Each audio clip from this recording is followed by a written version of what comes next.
Hey everybody. Where am I? Oh. Welcome to Talking Trash and Truths. This is Coffee and Chaos with T3. I'm Shelly. Obviously the chaos and everything is here. The coffee I just started. I slept for I want to say 2.5, maybe 3 hours. Maybe. I don't know. I know I plan to not have this stream going, but things happen. It is 8:03 Friday morning on Friday the 13th, October 13th, 2023.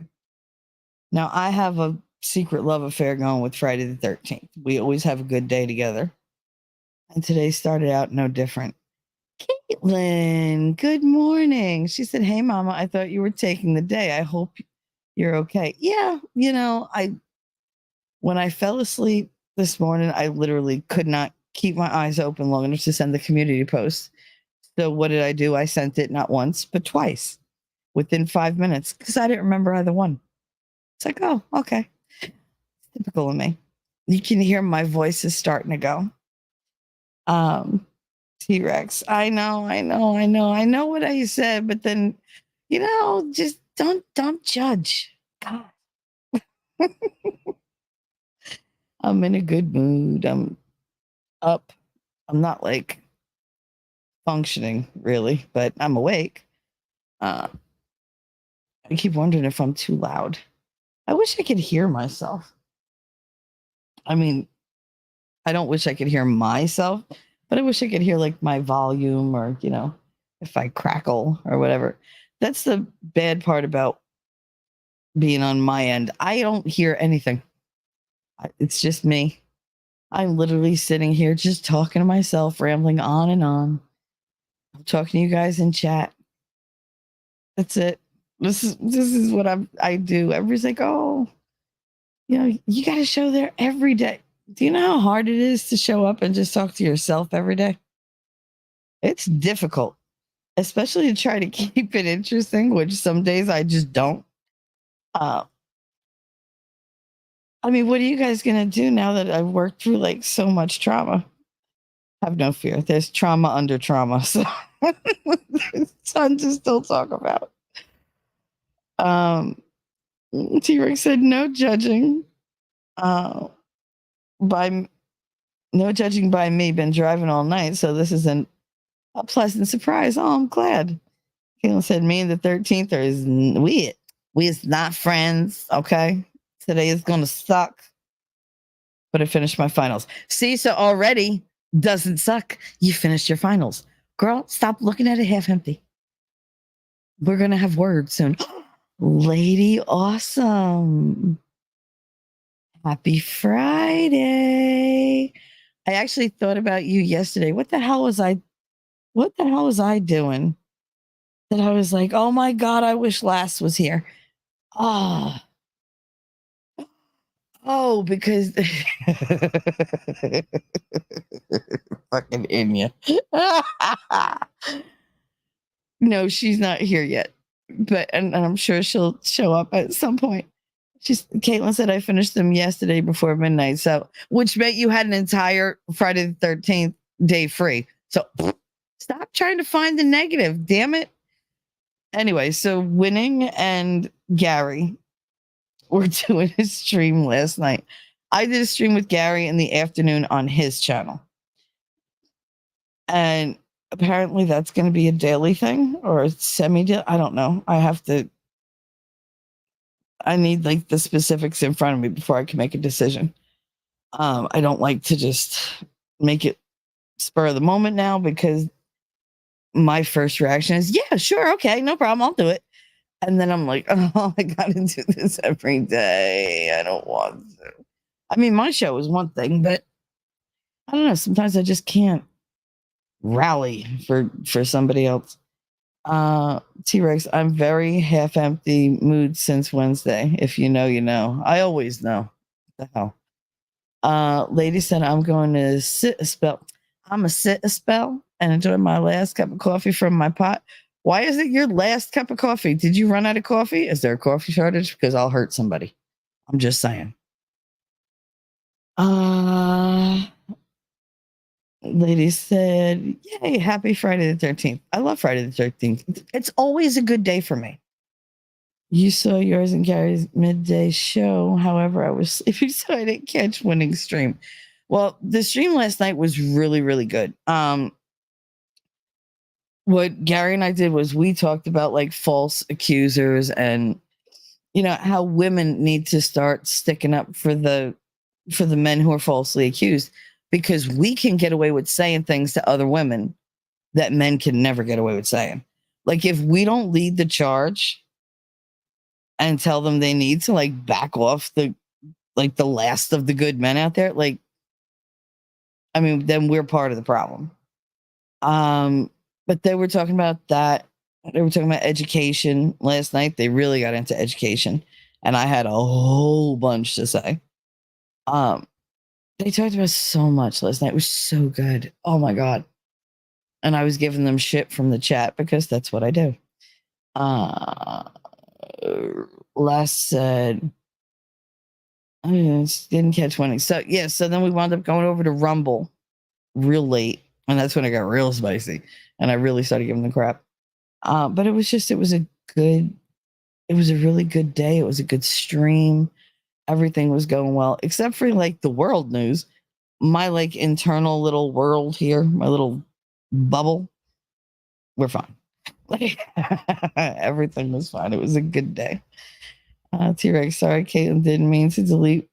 My phone was in my lap. Wait, what? Who deleted what? Wait a minute. Who deleted something?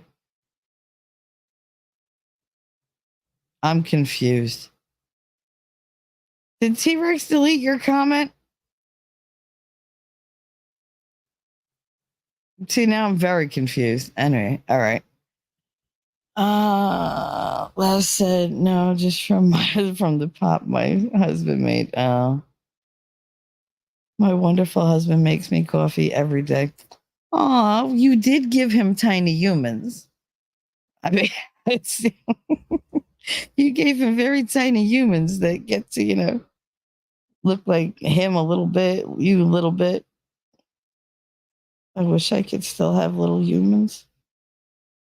Mm.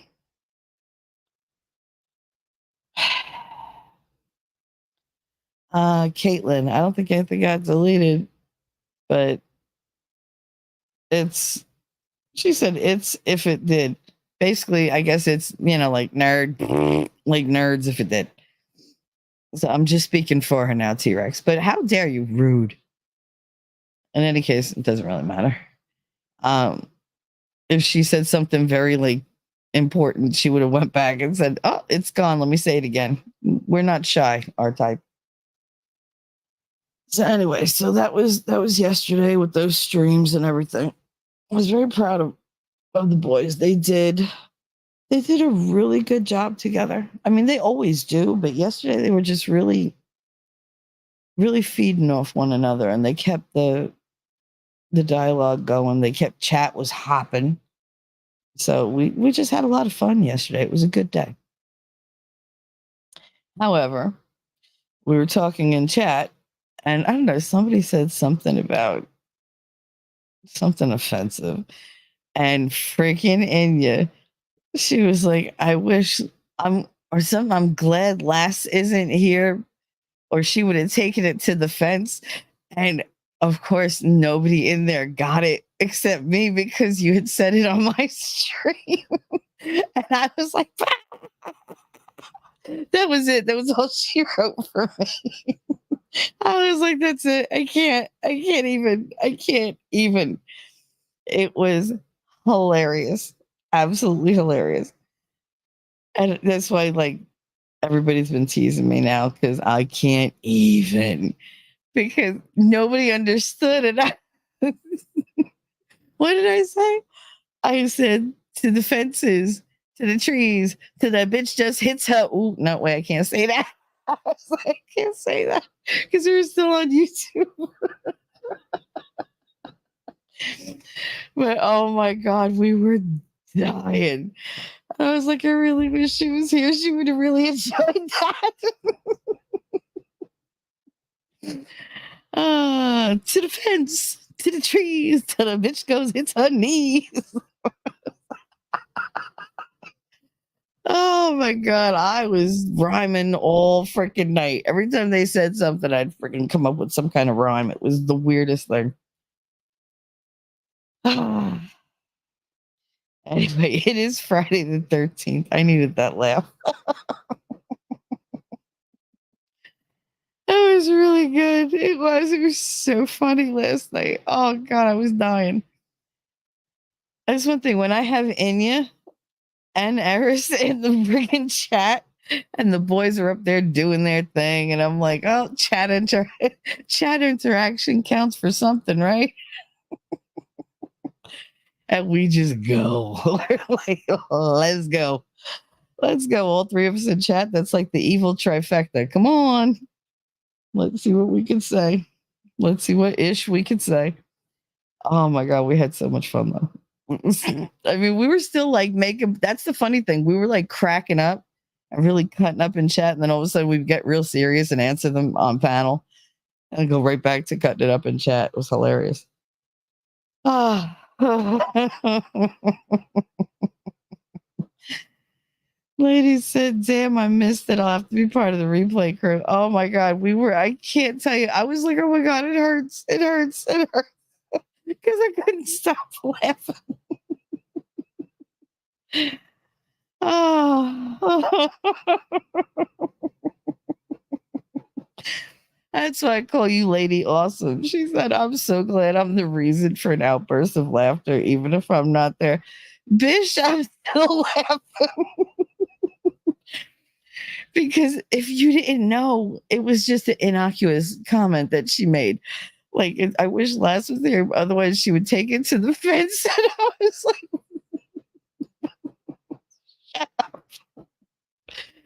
as soon as she typed it, I was like, see, this is why I fucking love these people.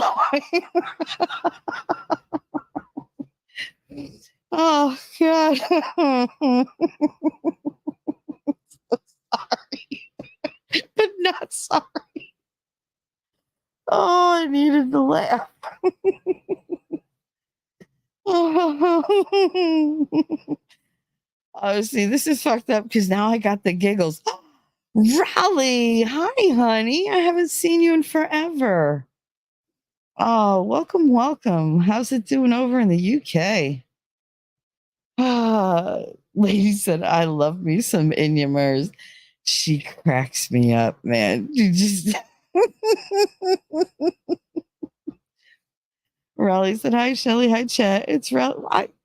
Your name isn't that different. I know who you are.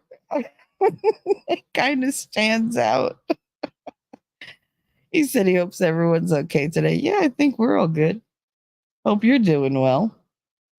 Oh, this has been a week, hasn't it? Holy crap. I had like 3 or 4 weeks of nonstop, like just pulling trauma out of the ground, right? Just, all right, this shit is old. Let's go through this one. It's like going through like old tote boxes of like Christmas decorations. You never exactly know what the hell you're going to find inside. I had one when we moved from Eldon back to Hoboken when Daddy passed away. We had all these like cardboard boxes, which you really don't want to have cardboard boxes in a basement, but whatever. My mother wasn't knowing, so we go to unpack like all these boxes, and I picked one up that said Christmas ornaments. Now it was in my hallway outside my apartment in Church Towers where my mother and I lived. That's where we, moved into. And I picked up the box to carry it inside, and I heard, and it was like, I just stopped. And I was deathly afraid of mice at the time. And it was just like, oh my God, Ma. And I'm trying not to move. I'm like, Ma. I don't, and the more like the louder I got, the more this thing was like in the box that I was holding about a foot from my face. The one that didn't have tape on the top. So if there was something coming out the top, there was nothing stopping him. And I'm just standing there, the door's closed, and my mother's somewhere on the other side. I don't know where. And I'm going, "Mom, Mom." And like the more I tried to call her, the less came out of my mouth. I was just like at one point, I was like, just screech. There was no volume to it. There was no nothing. It was just air just shooting out of my face. That's all it was. Oh my goodness. Oh my goodness. Oh, see, this is what happens. He knows. He knows. Anyway, good morning, darling. Um, yeah. So I was just, and for some bizarre reason, she finally opened the damn door, and she was like, "What's the matter?" I was like, "Take it, take it, take it, take the box, take the box. Is it too heavy?" I was like, "No, take the box." She takes the box, one hand under it, one hand on the top. She goes, "I got it. Why? What's the matter?" I said, "There's a mouse inside." OMG. She dropped that box so quick. This bitch dropped the box in the hallway, slammed the door behind her because she ran into the apartment and left me out there with the box with the mouse in it. Well, fear not. The box opened and the mouse came out and brought like four of its friends, and I screamed. The girliest scream I've ever screamed in my life. If I could have hung from the ceiling, I would have. Oh, lordy, lordy, lordy. So yeah, so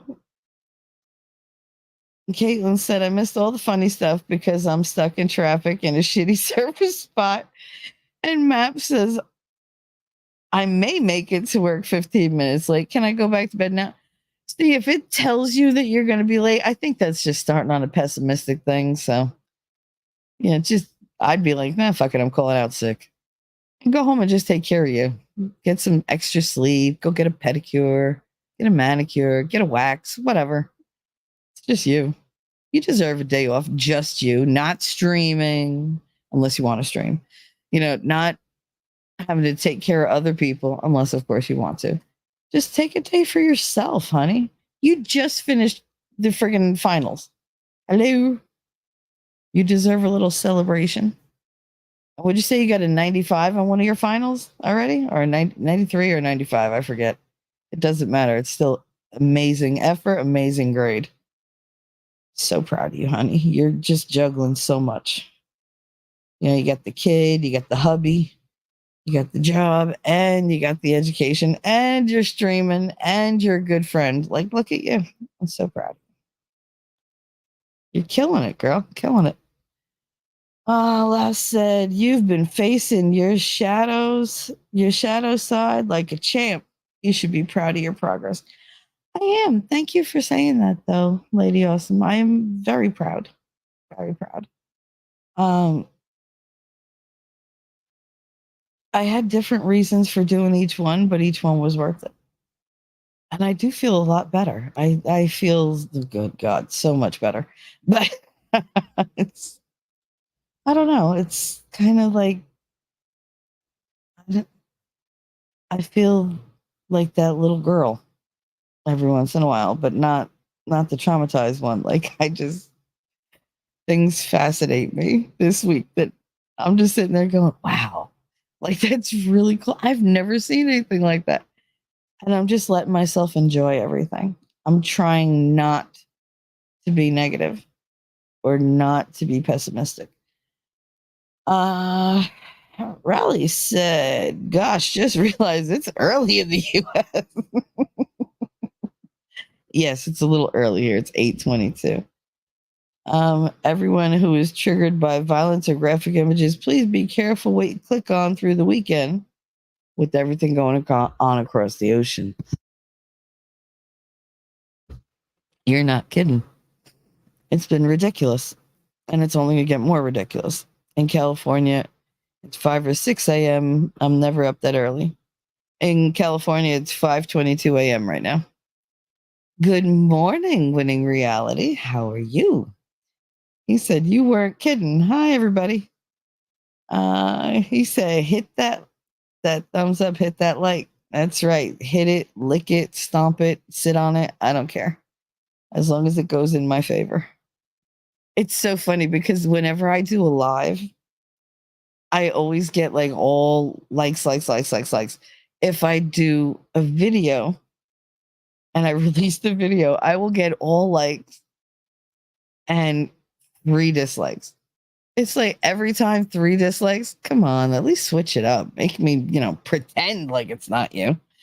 Like, come on. So good morning, Winning. Lady Autumn said, yeah, it's about 7:20 a.m. here in Middle Tennessee. But it's 4:20 somewhere. It is 4:20 somewhere. Outpost nerd. Good morning. Good day. I can't believe I always say the wrong thing with you. I didn't want that word, and it just wouldn't stop. Take a mental day. I mean, every day for me is a mental day. Lady also said Grand Rising, Winning Reality. Now, see, there's a lady who knows how to greet you. I just say good morning. Whatever the hell it was. I'm a little punchy, but in a good mood. Amelia Sparkles. Hi, honey. How are you? Aw, just stopping in to say hi and drop a thumbs up. Aw, happy Friday the 13th. Same to you. Same to you. Raleigh, wish I could live stream. YouTube's being stupid. Why can't you live stream? I hear they've been like cracking down on everybody. It's ridiculous. I don't know. They don't really bother me that much, but I don't really do anything controversial. I don't talk about like all that kind of stuff on here. I talk about improving yourself, by yourself. Since money is hard to come by and not everybody has health insurance, right? So these aren't like replacements for them, but hopefully they'll give you, an idea of some kind of coping mechanism or at least just make you feel like you're not in it by yourself. I find that helped me a lot when I got on here and I started looking into different, like traumas and whatever. And I was like, wow, there's a lot out there, but nobody's talking to me, just talking to me. Like they're all there. Everybody wants to sound professional and clinical. I am not a professional anything at this point.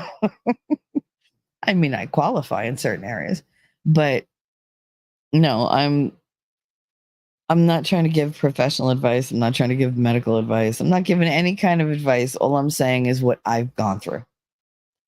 And you guys get to be there and, hold my hand through it all. Aren't you lucky? You lucky, lucky, lucky people. But yeah, no, I didn't see anybody doing this in particular. Like they didn't just sit down and say, okay, yeah, I can't talk to anybody about this. So I'm going to sit here and I'm going to tell you guys everything. And you can judge me, you can whatever. I hope you don't, but I hope somebody takes something from this, that helps them. That was my whole purpose because I didn't see that anywhere. And if I'm good at anything, it's oversharing. So at least oversharing would work in my favor and in somebody else's favor as well. Caitlin said, winning. What would you have done if you picked a different name? Would you be different, Winning? I mean, look at Nick Fury.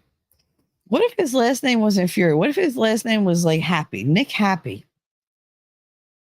I don't think it would have fit the character, do you? Or how about like Nick Giggly? Nick Giggly. He wouldn't be nearly as scary. So if you weren't winning reality, you would be all right. You have winning surreality. That's another one. And if you guys haven't checked that out, please do. He's been putting a lot of his Spankable material, not spank material, like spankable by YouTube. Like anything they don't like, which is everything, has been going over there.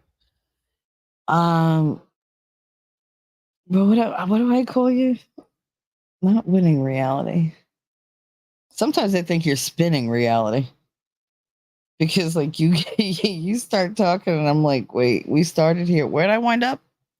It's great. It's a freaking journey inside a conversation.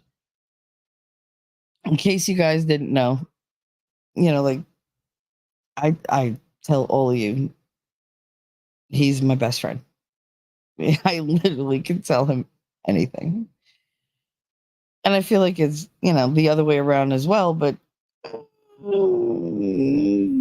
I'm still jumping through some trust hoops, I think. But that's okay. I'm good with, taking the time for him to realize, oh no, I can trust her. Okay. Um I know he does, but I don't know. I always think it's better to wait and just give me time to fuck up. Yeah, so that you know what you're getting.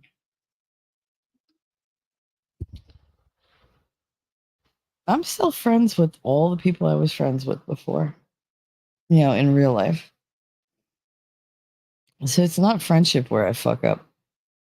So we good. But there was a point to that. Oh, so we were talking last night after the stream. And dear God, I don't know how we got on the subject. But I was telling Winning a story about Lilith. Oh, I do know how we got on the subject, but I'm not going to tell you because that'll be a surprise stream later on when I do some research. Because I want to be, he would rather know the truth than be right. When I'm doing something like that, I would rather know the truth and be right, but at least know like be right about what's out there. Because I can't prove anything, obviously. That's what spirituality is all about, not being able to prove shit and believing it anyway. It's called the leap of faith. You have inner faith, you have outer faith, you have just unshakable faith. And that's something I've discovered recently, like this weird, unmovable, unchangeable, indestructible piece of who I am. And I really enjoy that. I enjoy that I found it and then I'm like, okay, because that's something I can lean on when there's nothing else around. When I'm absolutely by myself, I can lean on that because that's something I've had all my life. It's just this weird voice that tells me it's going to be okay. Just count, take deep breaths, relax. This is not going to last forever, Shell. It's not. You got peaks and valleys and blah blah blah. I could talk myself through all that kind of stuff, but now I feel it, and I feel like it's always been there. I just couldn't identify it because it was surrounded by so much crap. Um, so we were talking and we talked about this thing, and then we started talking about Lilith, and he hadn't heard the stories that I had heard. So I was like, all right. So I'm telling him these stories, and he was just like, holy crap. Like, how did I not hear, like, I guess this version or whatever? And we broke it down. Like, we talked, he had questions, I had answers, I had things I remembered, things that I was pulling from, like, oh my God, like things I'd read 30, 35 years ago. And it was a really interesting conversation. And that's the thing. Like, he's very different from me, like, very different. But we can have a conversation nonstop for hours with no effort at all. Good conversation, not just sitting there talking about small talk. I don't do small talk. I hate small talk. It's such a waste of my time, everybody's time. But we can have a 4, 5, 6 hour conversation without taking a breath or hitting a lull. None of it. We just keep going. And that was last night was one of those nights because we were talking about religion, which we don't usually talk about. most people assume I don't know shit about religion because of how I am. And see, that's the thing. I like when people underestimate me. Makes me feel better. Like I feel more protected by myself. I'm not like pushing anybody away, but it's like, oh, good, you underestimated me. That works in my favor. I like that. Like I feel safer when you're not giving me the credit that I deserve because it's like, all right, I don't always want to be given the credit for knowing I could kick your ass. Yes, I know I could probably kick your ass. You know I could probably kick your ass. The thing is, what nobody knows is I don't want to kick your ass. I say it because it's an effective repelling tool. It keeps people at arm's length. It makes them go, oh no, maybe this bitch is crazy. Because when people don't get near you, they don't hurt you. There's no risk there. And I'm kind of over the whole no risk thing. It's weird. I'm like, now I get what they say when they're like, I threw caution to the wind. Oh, I very rarely did that. No, no. T Rex knows I am an overthinker extraordinaire. Anyway, Amelia said, I can't stick around, but hopefully I'll catch some replay later. Have a great day, everybody. Come back and catch some replay because I'm going to be talking about quite a few things that I think you'll find interesting today. And definitely make sure to drop in over the weekend if you're around. Saturday night, Winning has his show and he has Valhalla Await. That should be interesting because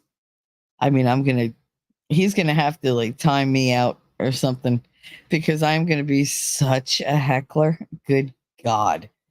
Because I love to give Val shit because he can take it and he just tosses it right back. Boom. It's like, computer tennis. I serve, he returns. I return, he returns. But no, I love Valhalla, how he is. He's got that amazing little wife. He's got all his little goats. He's got the big goat, Jasper. I love it. And now I think he's got jackasses. I'm pretty sure he's got donkeys. I think one of them is like super, super, super stubborn. I don't know what he named it, but I know what my friends would have named it. Anyway.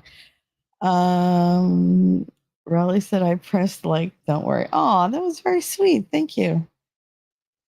But yeah, Amelia, definitely come back around and hang out because we're always somewhere. If I'm not here, then we're over in Winning's chat or we're over in Gary's chat or we're hanging out at Malloy's. Although I don't really do that anymore and I miss him. I do. I sent him a DM yesterday saying, hey, just, I didn't want to jump in chat and cause you any kind of grief. So, but I wanted you to know that I was thinking of you. And Winning, he don't give a shit. He's got balls of steel. He walks right into chat like, "Hey, what's up, everybody?" I was like, "Yeah, no, I don't want to fight today. I don't. I was so over it. I'm so over nasty people. I just don't have time for that. Ain't nobody got time for that. And no, I'm not playing it. Which will bother him like a lot. La la la la la la la. I've had the flu for 2 weeks, so just recovering because I have underlying health problems. So it made me really, really ill. I'm fine now, but yay. Oh, honey, I'm sorry that you were feeling badly. Aw. I really am glad you're feeling better, though. I mean, it's never fun being sick, but then, like, this time of year when you're sick, it's that in between. So, like, it's not cold enough for you to have all the blankets, but it's not warm enough for you to be like, all right, open the, like windows or whatever. It's just not a great place to be weather-wise when you're sick. You're just kind of like, can I just breathe? I just want to breathe. Like I want a nice cool breeze, but I want to be warm enough that I can sit here in a tank top and shorts if I want to. Like, stop fucking with me. Wally said, I like listening to you, Shelly. You're funny and entertaining and nice. Just to let you know. Aw. Oh, and I have a nice accent too. I've heard your accent, yes, but thank you very much for the compliment. That was very sweet.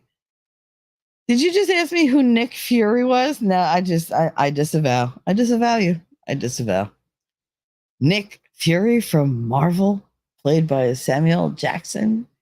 He has an eye patch.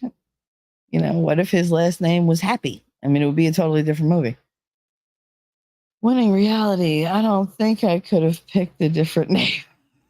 I don't think so either. I don't think that you picked that name. I think that name picked you. Well, he's sorry. I like to ask questions. Nick Fury is the head of Shield. I guess they're still called, but yeah, he was the head of Shield. He was Coulson's boss. He came up with the Avengers thing. He met like Ms. Marvel or whatever the hell, Captain Marvel, who I really don't like. I don't know. They took some characters that I liked and put actresses in there that I want to punch in the face all the time. So that's who Nick Fury is. But he always comes in. He's like, "Yo, motherfucker!" Like you just expect him to start just going off, and he does not disappoint. Uh, but yeah, if his name was like Nick Happy, I don't think the movie would have worked. I don't think he would have had a place in it. They are not the Avengers. What are they? The Peacemakers? Like, no, we already had Jedi's for that in other movies. Stop it. Oh, he played Mace Windu in the prequels. T Rex. Like I said, it must be extremely confidence building to constantly be called winning. When he said it is. Yes, and there goes the humble brag. The humble brag. T Rex, I think I'm going to go looking for a counselor and a psychiatrist. I think I've been depresso espresso for a long time, but our talk the other day, it really had me thinking about it. Well, I mean, I told you anything that you can do to help yourself feel better, do it. If it doesn't work out, do something else. You don't have to just pick one thing and stick to it forever. Trust me, when it comes to like therapy and that kind of thing, you know right away if it's working. Just give it a month. Um, Raleigh said, "Do you have a lot of friends on YouTube?" On YouTube, Shelly, that's nice meeting new people. I've met lots of nice people. Oh, I've met tons of people on YouTube. I wouldn't say they're all nice. The ones that stick around here, they're nice. But then there's some people who just, you look at them and you're like, either one, like, how do you tie your shoes in the morning? That's number one. Or two, how did somebody not, I don't know, kill you with a brick? Like in Minecraft or Roblox or whatever the hell game you want to pick. How they not do that? But no, for the most part, I met a lot of nice people, and I love being on here. I do. I love everybody that I meet. You guys always make me laugh. Eris, she said, "Girl, girl." Hey, babes. Yep, that was me last night when I was like, "Yeah, my son decided to come out of his face." Yeah, just he called me a dumb bitch. I was. Mm. Even now, I still want to go in that room. I'm like, oh, I feel unfulfilled. I want to shake you and tell you that I'm so sorry. I'm so sorry. But nope, nope, nope. I'm just gonna ignore you. And whenever you talk to me, let them wonder. T-Rex baby steps, baby steps, baby steps. Hey, Winnie Reality Hun from Edis. Edis T-Rex truck. I can't read this morning. T-Rex agreed winning reality. We'll talk later though. Oh, I need to work through some stuff and get my anxiety and depression to get out there and take the baby steps. Okay. Whatever gets you on the road to where you need to go. Like, because I just feel like you're stalled, which is ironic since you're a truck driver. Um, you just said I saw that Valhalla's a wildcat. You never know what the fuck is gonna happen. Oh, I know, I know, I know. There have been times where he's gotten to a point where he's so drunk. I'm like, what would happen if I? Yeah, fuck it. Let's push the button. Let's see what happens. I'm sure he'll be fun. But yeah, no, he's in for quite a few surprises. He's gonna have so much fun that night. I mean, we all will, but go ahead. Are you coming in? What are you doing?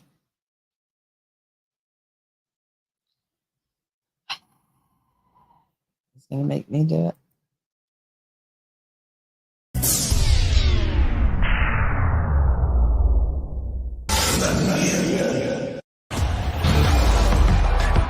This is a friendship that'll never ever end.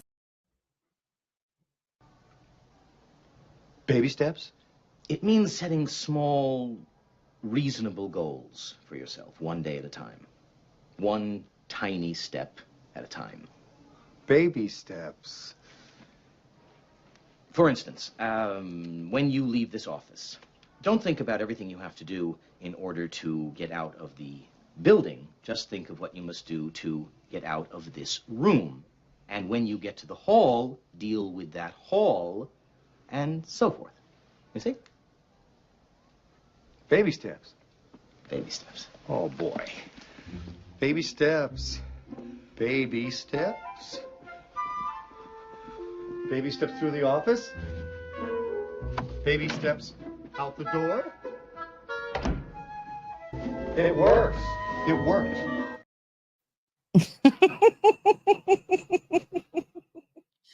And of course, he ran like hell because that's it's winning. Anyway, I wasn't playing the clip when he wanted me to play it. I knew that he wanted me to play it, but I wasn't doing it. I said the magic words. Anyway, we'll take the baby steps. I said Valhalla. Outpost said, seems like over the past 2 weeks, every teacher and student decided to get sick. Yeah, no, this is the time. It's good though, because they'll get sick now. They'll be fine for Thanksgiving and for Halloween and all that. And then they'll get sick right before Christmas, right before the break. Because, of course, that's when the kids get all the teachers sick, right before the break. So that we spend the entire break sick and not able to do anything and go back to work even more drained of energy than we were before. It's a wonderful cycle.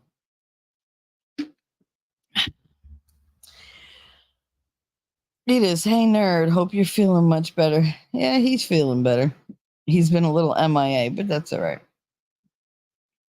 Hopefully, you're making tons of friends out there, nerd, or something. I don't know. You getting you willy wet? I don't know what you're up to. You haven't told me. Still a wet, nasty cough. Well, I guess there's no more wet willy. There went that theory. Yeah, trust me, there's a lot of things women will deal with, but you like being above them going, nope, that ain't one of them. Mm-mm, mm-mm, mm-mm. Nope. That's why I haven't been streaming. Nah, save your voice. Today is if you have a chance, go jump over to Meme Copium for a minute. I wish him a happy birthday. I did that this morning. I sent them a $5 super chat, and they're well on their way to drunk. I'm certain that they'll get there sooner rather than later. But it was a good time. I didn't understand what the hell they were joking about, but it was great. They were laughing. I was laughing. It was fun. Flux was over there. Vices was over there, but he was leaving. Aussie, I believe, was over there.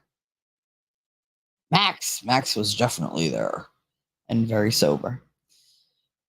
BP was there, and I want to say somebody else was there. I know Edith was there. She saw me over there. But I don't remember who else was like in the chat and whatever. But it was a pretty packed house. No one likes Captain Marvel.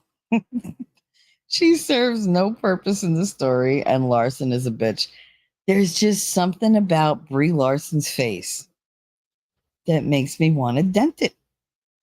She was in the movie with Tom Hiddleston when they did what was it, Kong Island or Skull Island or whatever the fuck it was, but it was the King Kong movie. And I hated her. I hated her, and I didn't even realize it was the same person at first. But I was just like, oh, Tom Hiddleston, he always plays such a great guy. Da, da, da, da. I mean, he plays weird freaking movies, but I love them all. Uh, but yeah, I didn't like her in it at all. The real Captain Marvel will always be DC to me. Shazam. I mean, yeah, that's kind of. I don't like a lot of the new characters that Marvel came up with. I mean, obviously they're not new characters. They new characters introduced, from the old series. He just said, I'm more pissed about the female Iron Man. RDJ is Iron Man. No need to put a female in that role. I won't watch it. There's no Tony Stark except for Robert Downey Jr. I'm sorry. That man was made to be Tony Stark. Like, he was made to be Iron Man. The same way Chris Evans was, come on, he was the perfect Captain America. Sebastian Stan, the most amazing Bucky. He was a really good Bucky. Who else was really fitting? Haley Atwell, she was very good as Agent Carter. Who else? I kind of feel like Michael Douglas and Michelle Pfeiffer. I forget how to say her name. It's early. They were really good in that role. Like, it was just a really nice role for them to step into and still be like, oh, look at them. They're like the power couple or whatever. They were just so cute when they reunited. I loved it. But anyway, no, like a lot of them, they just were perfectly cast. Tom Hiddleston, perfect. Chris Helmsworth, perfect. Scarlett Johansson, perfect. Jeremy Renner, perfect.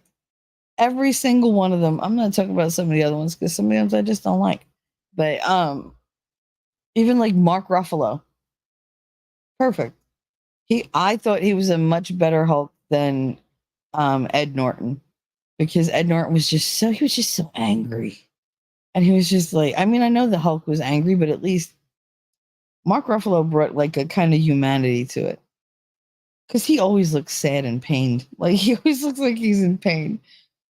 So it made you, you didn't think about what Hulk was smashing as much as, oh, it's okay, honey. Oh, look, you smashed Loki. It's okay.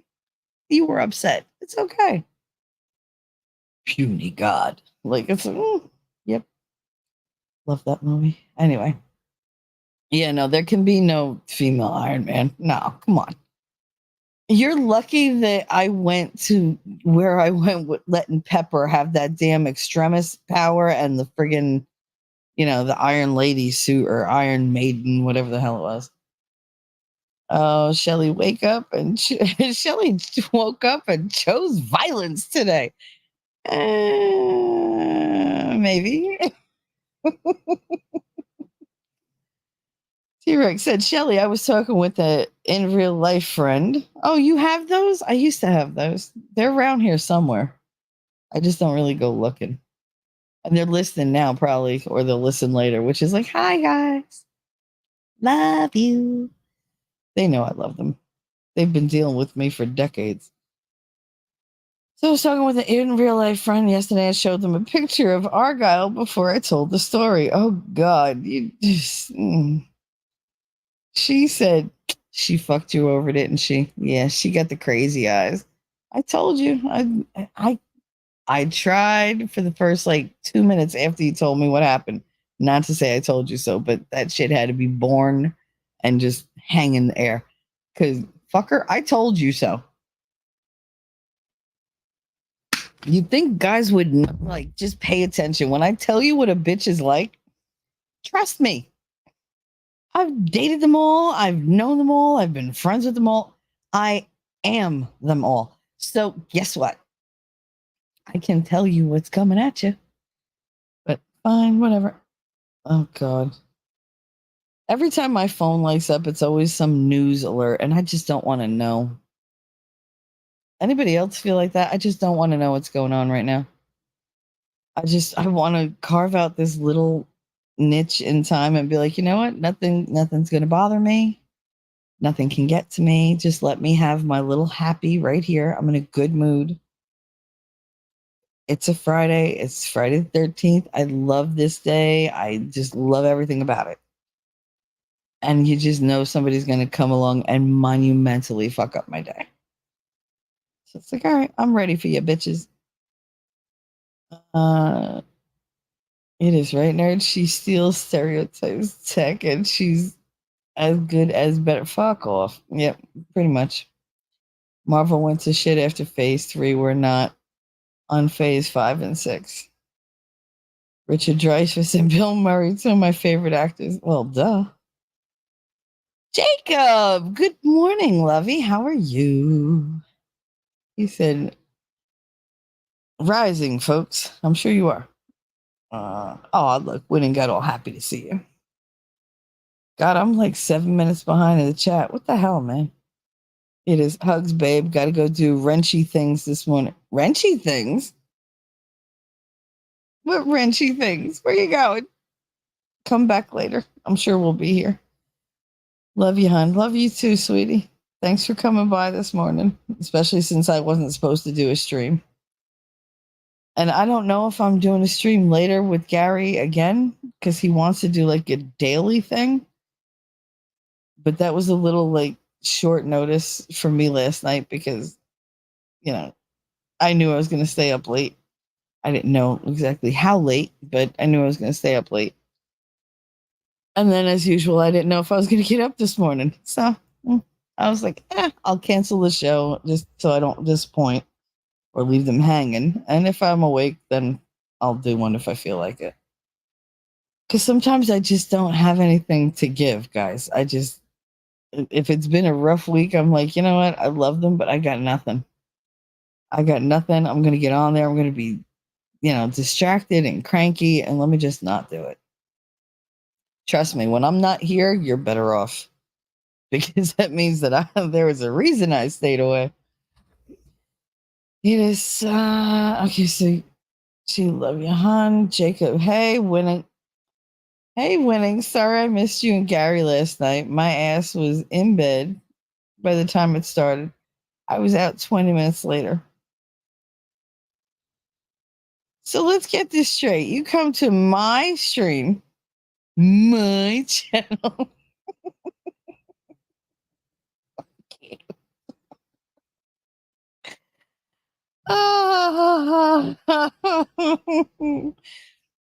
So you come to my channel and you say good morning to everybody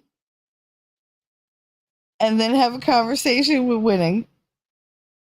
Where's my hello? Damn it. You want to talk to him? Send him a DM. I will hurt you. No, I'm kidding. I was at 20. Yeah. I wish I could go to bed and just lay down and fall asleep. That doesn't happen for me. And I'm just teasing you, Jacob. No worries. When he said it was a great stream, though, definitely check it out. You know I will. Of course you will. Of course everybody will. And you should. It was a fantastic stream. We had a really good time. Nerd. Marvel is scraping the bottom of the barrel with the current batch of characters. I mean, if you think about it, they really like that whole run was something out of a goddamn fairy tale for most of us. Because how many of us have seen them completely screw up superhero movies? Any kind of comics movie. I mean, I loved The Watchmen. I thought it was dark. I thought it was gritty. It was super good. But DC? Why do they think that making it so dark that you can't see the screen helps the ambiance? It doesn't. You just sit there going, did you see something happen? All I saw was shadow. Like, who was that character? Did they say, did they have dialogue? Because nobody talks in this fucking movie. It's like from beginning to end, it's just silence and things blowing up. I can't even. Caitlin said Helmsworth. Oh, well, now we know your type. Okay. I don't really think I have a type. I don't. T-Rex the other day, he was like, next time you argue with Winning, don't tell him that you're bisexual. Tell him you're pansexual because you only like love people. Like you don't fall in love with their gender, you fall in love with the person. And I was like, yeah, that would be great, except he still gives me shit over bisexuality. You think he's not going to take off running with the pan shit? He'll freaking call me like Peter Pan the rest of my life. No, I'm not going there. I'm not laying claim to that title. I don't want it. Take that shit back. Get a refund because no, just no. Even though I do love Peter Pan. The one with Robin Williams was my favorite. Hook. Oh my God. The whole OG Avengers was great casting. It really was. It really was. I mean, right down to like even the guy playing like Gallagher. It was hilarious because he was perfect for it. He was like your typical teenager that's like overgrown and stuffed into like an adult, situation where he's just like, oh, what do I do? I'll just go back playing my fucking video game. It doesn't matter that I work for the government. I don't care. Big Brother who?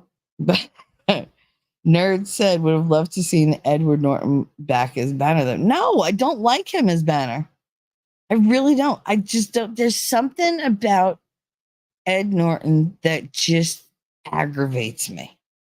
I don't know if it's because he thinks he's better than everybody or he's just really pompous and I don't like him. I don't trust him at all. And I really don't trust him to put his own ego aside for the character. Like a lot of them did that. And I don't see him doing that. What the hell are they doing? Removing the side of my building? The fuck? I gotta worry because there's railing right above my window. So if it comes loose or away from the wall and swings down, it's coming through my windows. And I'm right here on the other side of the window. So it's like, luckily we don't have like glass. We have that like weird plasticky glass, which sucks to look through, but it's great during the storm. I don't give a shit. Ah.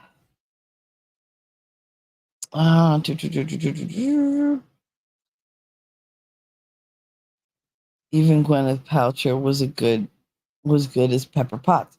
She was. I don't like her as a rule. Every movie she's ever been in, she played some spoiled little wimpy thing or whatever. And she's a weirdo. She's very weird. Like, let's face it, she's weird. But I loved her in those movies. I didn't even want her to get blowed up in Iron Man 2. When he's like, Pepper, I'm like, oh, I felt for her. Like, I was like, oh, I want to be her. I don't want to necessarily be the target for a bunch of multi-million-dollar armed robots to come and try to blow me up. But no, I'd like to be that kind of priority to somebody. I thought it was so great. He was like, Pepper. Nothing was going to stop him. See, that's a man. I don't care if they had to write it down and create him. That's what they're calling toxic masculinity. Can you imagine? Oh, I'm sorry. You can't be Iron Man because you're just not sensitive enough. Oh, you saved your girlfriend? She could save herself. No, she couldn't. No, she couldn't. For the simple fact is he had to propel them into the air at maximum speed so that she didn't get blowed up. So today's going to be like the weird catch the string as I talk. RDJ did great things for the role of Iron Man, and the role of Iron Man did great things for RDJ. He couldn't have asked for a better role model to clean up his image in Hollywood. Well, that's the thing. He could relate to Tony Stark. You know, like Tony Stark was a fuck up. Brilliant, yes, just like RDJ was brilliant, but he had a way of sabotaging himself. But because he was rich in the movie, you could write everything off as, oh, he's rich, he can get away with whatever he wants. Yeah, Robert Downey Jr. was rich too, and you see where it all went. The man was just waking up in random people's, houses and shit. That was his lowest. I didn't think he'd ever come back from that, and I really wanted him to because I just adored him from when he was, I don't know, fresh face and like he was the pickup artist. Yeah, come on. Did anybody ever tell you you have the face of a what was it? A face of a Bellini with the in the body of a Barticello. I forget the fucking line, but it was a really good line. And the thing is, obviously, he never looked up those two artists because when I did, I was like, "See, I don't think women want to be called that." Like, they're very like full figured girls. I was looking, going, I don't think a lot of women would receive that well. Like, I don't think that is a compliment that would land as successfully as they thought it would in the movie, which is probably why that movie just tanked. It was a horrible movie. And I loved it. I did. I loved it. I loved him in that. I loved him when he played the jerky guy in Weird Science. Uh, I loved him when he played the friggin', the chicken head in, what was that? Zero. Less Than Zero. I loved everything that he was in. He always made me laugh. Oh my God, Chances Are with Sybil Shepherd. Come on. How would that? He was with, what was her name? I want to say not Mary Stuart Masterson. Who's the little one that was in Fried Green Tomatoes? Oh, that's gonna drive me nuts. I'm not looking it up now. But like she was in that movie and everything. It was such a good movie. Such a good movie. I cried through so much of it. And on that nerdy note, I gotta head out. Pepper is called Rescue. That's her armor's name. Aw. Gotta go beat the buses. All right. Caitlin, Outpost, how y'all doing? See you again. Just which picture? Hi, Winning. Hi, Jacob. Hey, Outpost. Jacob said today is going to be an interesting day for the news. Whether you want to follow it or not is a different story. Yeah, well. Oh, T-Rex. T-Rex has been a member for 1 month. You've been a member for a lot more than a freaking month. Jesus Christ. It won't be me. I'm not going to fuck up your day today. It's a good day. I'm working on myself from now on. I've got goals and plans and stuff that I forgot about for the past 6 weeks. Well, sometimes, they say people come into your life for a season or for a reason or whatever. Maybe she came into your life to make you jump into that next section where you're a grown up. Believe me, I didn't want to make that leap. I don't think I made it till I was like 29. And even then I was like, this sucks. Like, I want to go back to being irresponsible. Not that I ever really was, but I tried. I gave it my all. And my all gave me 2 children in return. Yes, folks, when she doesn't stream, sometimes I talk to her and let's just say she ate nice chili those days.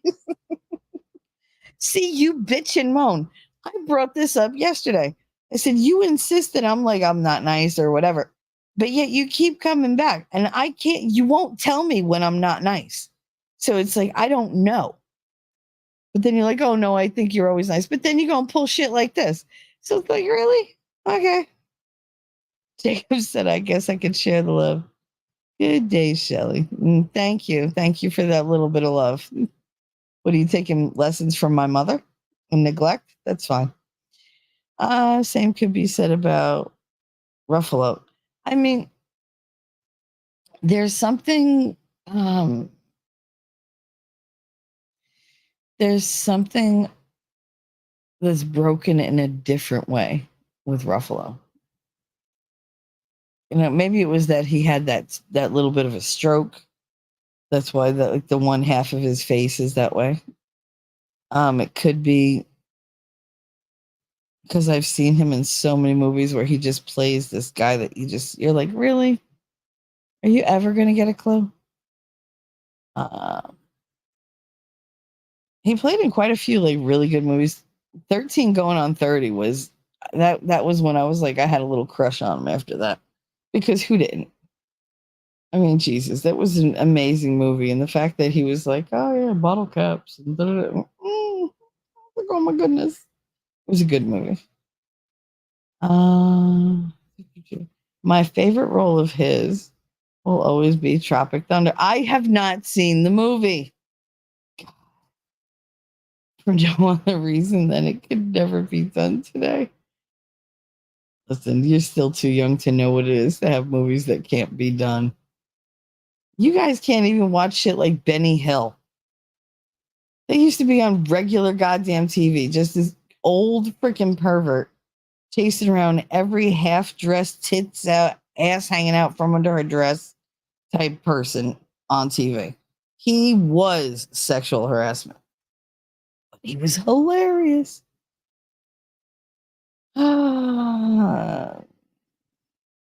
Jacob, she's a sweetheart in DMs at T Rex. Don't try to scare these nice folks off. I just can't look at him the same since he virtue signaled for. Oh, yeah. Well, I heard about that, but I didn't really look into it because I don't want my movies ruined.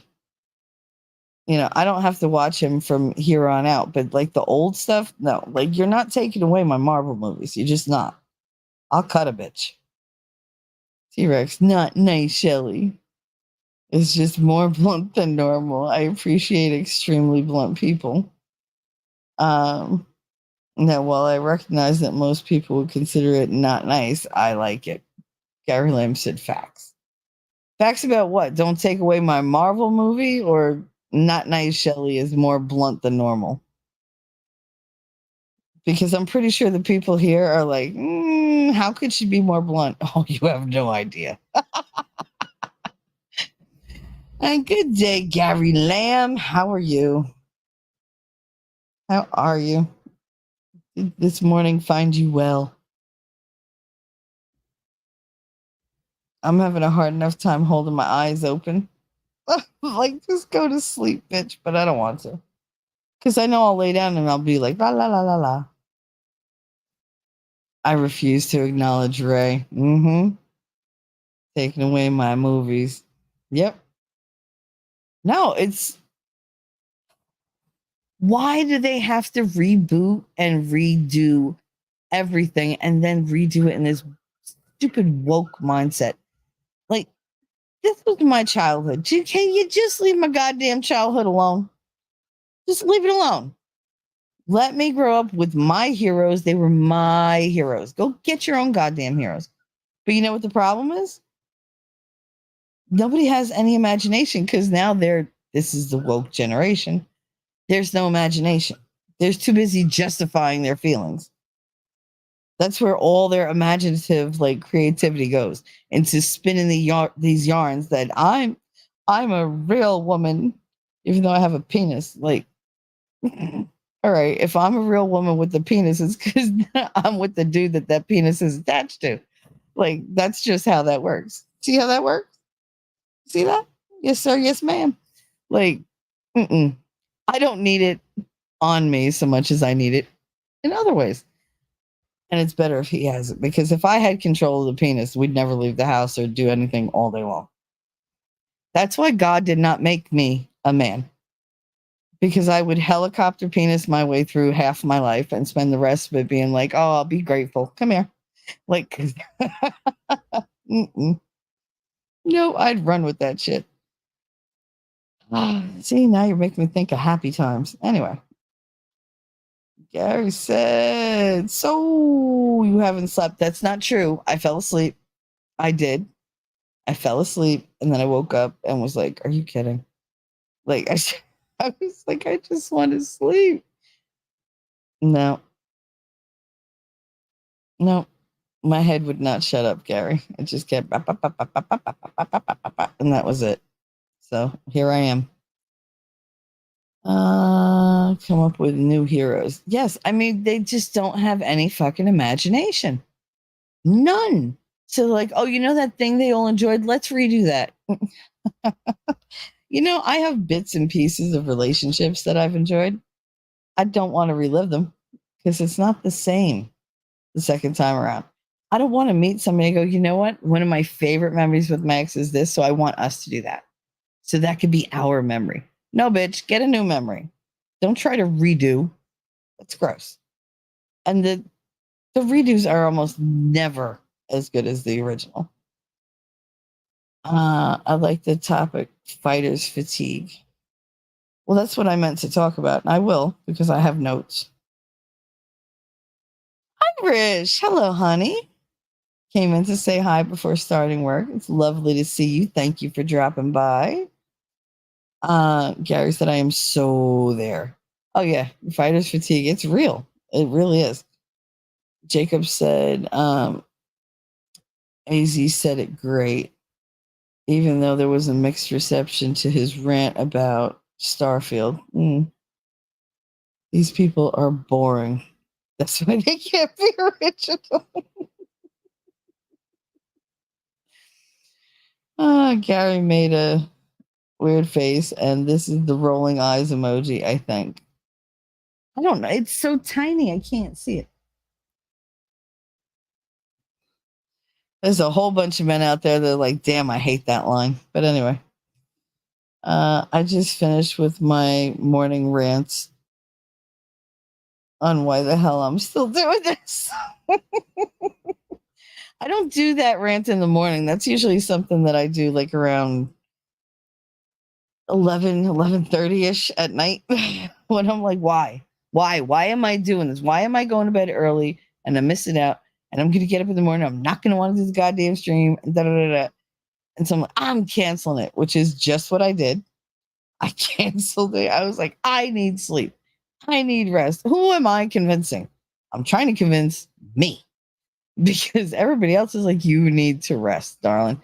And I'm just like, I don't want to because I have FOMO. I always have FOMO. Always. You have, you have no idea. Oh, check my phone, make sure everything's all coochie crunch over there. Yes. All right. So the fighter's fatigue. Now, I don't know if anybody else has ever like been around fighters. I've been around fighters pretty much.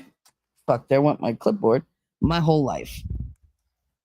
So I'm used to them doing the whole ebb and flow thing. You know, sometimes they're hungry, so they're cranky, but they're trying to shred weight and whatever. And I'm used to that. They do their salt baths and not bath salts, salt baths. Those are very different things. But like I've been there when one of the fighters needed to like shred 8 to 9 pounds off in one go, like by the morning. And that's what they would do. But these are people who they train all day, every day. You know, even just regular street fighters, even just regular life fighters, you're always on edge. You're always ready for the fight. And it's completely draining. Because even though it's something you're good at and it's something you enjoy, all you're doing is expelling energy over and over and over. And the better you are, the better they want you to be. You're not allowed to backslide. For some reason, whenever people are looking at you, you just have to keep progressing, or they're going to be like, oh, I knew he never had it. He didn't have, never mind, he didn't have winning power. You didn't have staying power. Really? Oh my God. I hope you don't. No, we're going to pretend I didn't say anything about the whole whatever power. But anyway. Doo, doo, doo, doo, doo, doo, doo. Gary, I see your midday stream title can have more than one meeting. Why? What is his midday stream title? Because I don't know if I'm supposed to join that later or not. And it's like, I didn't have the money or the power, Gary said. Well, I mean, most of us don't. That's the thing. That's what we're, fighting for now, right? We want to help people. We also want to help yourself a little bit. I can go all the way with a little bit of money. Oh yeah, no. I mean, but that takes a special type of person. Like I can stretch $1 until it cries. I mean, it will beg my ass for mercy, but it'll do the job.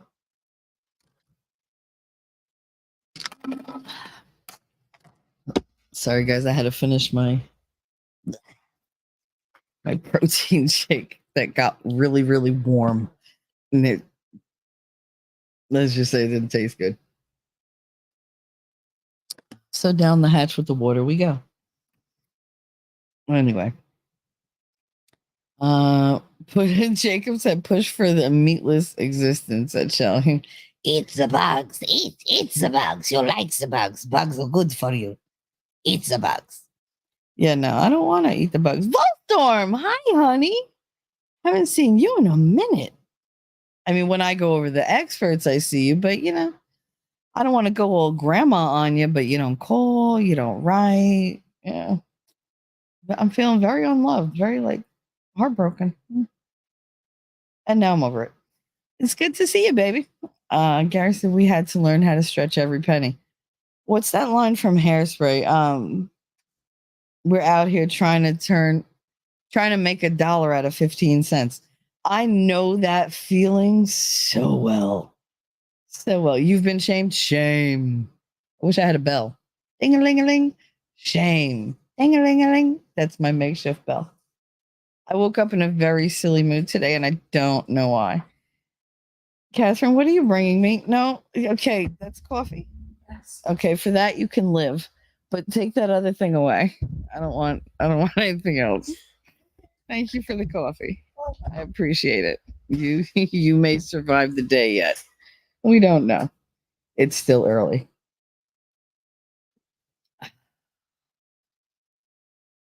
When that first sip just hits your soul. Oh, I did that once outside of bodega. I was on my way to work. It was real early in the morning. And it was so cold. And I had gotten this really like hot espresso. And I took a sip of it. And I just stopped in the middle of the sidewalk. And I was like, freaking guy comes up next to me. He goes, I felt that. I'm going inside. What did you get? I was like, I got a double espresso with a caramel base. And he was like, I'm getting that. He was like, because you made that sound so good. I was like, it really is. It's piping hot, and he just made it. Go, enjoy. It was so funny though, because he was like, wow. Like he was like, I want that feeling. That's the kind of contentment you only get from coffee. I don't care. You could love your man, you could love your woman, you could have the best sex in the world. Nothing is going to replace that very first sip of coffee as it touches your soul. It's just reinvigorating. It just makes life worth living. Hence why it's all over once I get some bread. Oh, nice. Volstorm, I've been shamed. I did that. Tried turning a negative 5K into 0. Well, I'm not great at turning negative 5K into anything because I don't have experience there. I don't let myself get into debt like that anymore. Sometimes like I'll backslide a little bit, but I always catch up, and my payments are never late. I make sure of that because my ex-husband fucked up my credit. It took me the longest time to get it to where it is now. he just, ugh, I don't want to talk about him. That'll ruin my day. So let me see what my notes say. All right, there's a part I'm going to skip because I got yelled at yesterday because I apparently have it wrong, but whatever. Okay, so this was from the T.D. Jakes sermon, Stop Living in Limbo. And you guys know how I feel about, the world. I think we're living in limbo now. I don't think that this is what we think it is. I think this is where we're tried. This is where, we're tested. And then at the end of this, experiment, because I think that's what it is, then we go either to heaven or hell. I honestly don't think a lot of us are going hell. I think hell is reserved for the truly terrible. Because otherwise it would be packed. It would be standing room only. Like, no. So anyway, so what he had said was he was talking about poison. And he posited a question at everybody and said, why would you, when you have the ability to determine who's close to you and who's not, when you're giving people the power to get near you in life, to get near your loved ones, to affect the very thing that makes you you, why would you let them in without knowing exactly who they are first? And getting to know who somebody is, that takes time. Sometimes you never know. Depends on how good they are. But he said a lot of people allow them, these, for lack of a better term, narcissists close by, and they let them constantly pour venom in their ears, in their eyes, in their hearts. And what he says is, you let them blind you. You let them fill your head with thoughts that don't belong there. And you let them shut yourself off from the world when the one who's going to suffer from that is you. You're cutting yourself off. You're going to suffer because you need humanity. Not everybody needs humanity. Some people are very good on their own. They never want to see another person. As much as I say, oh, yeah, I would love that, I don't think I'd love it forever. Maybe like I could go on like maybe a 5-6 month stretch without people, but I don't know. There's not that much left. I'm going into the second half of my life. I don't want to waste it. I don't want to just sit around and like, oh, I'm not going to go and talk to this person because what did I want to? Oh, that's right. I wanted to play with kinetic sand and I don't feel like talking to them and playing with kinetic sand at the same time. And then I don't play with the kinetic sand and I don't talk to them and I'm like, I have nothing to do. So there's just, sometimes there's no pleasing you. And when I say you, I mean me. Jacob said Uncle Ted comes to mind, being content with no one around. Well, I don't know. When I think of a man who's just very content and secure in who he is, I think of Mr. Rogers. That man gave no fucks what you thought. He went against the grain all the time with a smile on his face. And it's like, hey, you don't like it. You can basically shove it up your ass. Like, I'm here for the kids. I'm not here for you. You don't like it? All right, take me off the air. I'm your what? Number one moneymaker? Good luck with that. He was, I think at one point, he was making more than Sesame Street was for PBS and all that shit. Okay, so stop distracting me. I'm not reading chat until I get through at least the first page. And it's not that many pages. I just write big now. So when you allow poison to be poured into your ears, your eyes, and your heart, you will quickly learn that poison will not serve you. It will not serve the purpose bestowed upon you by your creator. Now I'm going to go a little, Jesus heavy and God heavy, so just bear with me. It ebbs and flows. With the whole declaration of whatever going on and all the fighting, I'm not ashamed to admit that I've done a lot more praying now than I ever have. And that I have conversations with God, like a lot of them. I just don't follow what other people tell me to do as far as who and how to believe in them. Uh, do, do, do, do, do, do, do. I love it. I love that they call you Lady Awesome now.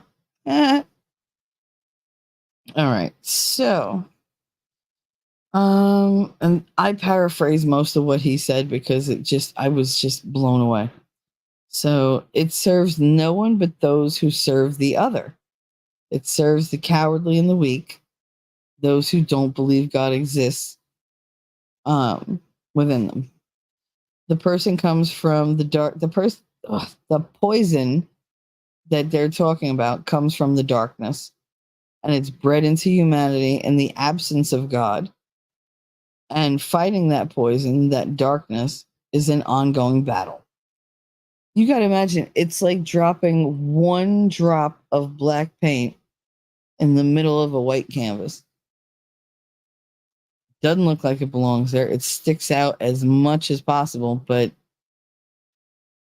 you can't remove it. It's part of it now.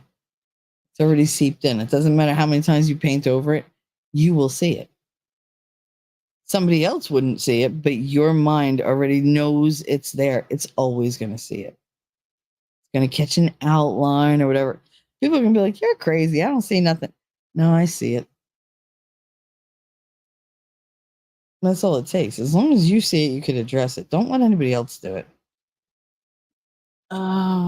Like if winning or we get to be too much with the advice, just tell us, all right, I need to figure this out on my own. And if we keep going, tell us to shut the fuck up. Shut the fuck up. It's all done out of love, by the way. I mean, we wouldn't bother if we didn't love you.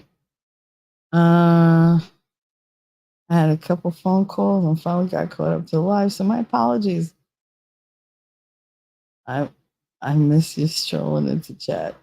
Girl, it's all right. We good. We good. T-Rex said, "Morning, Lady Awesome."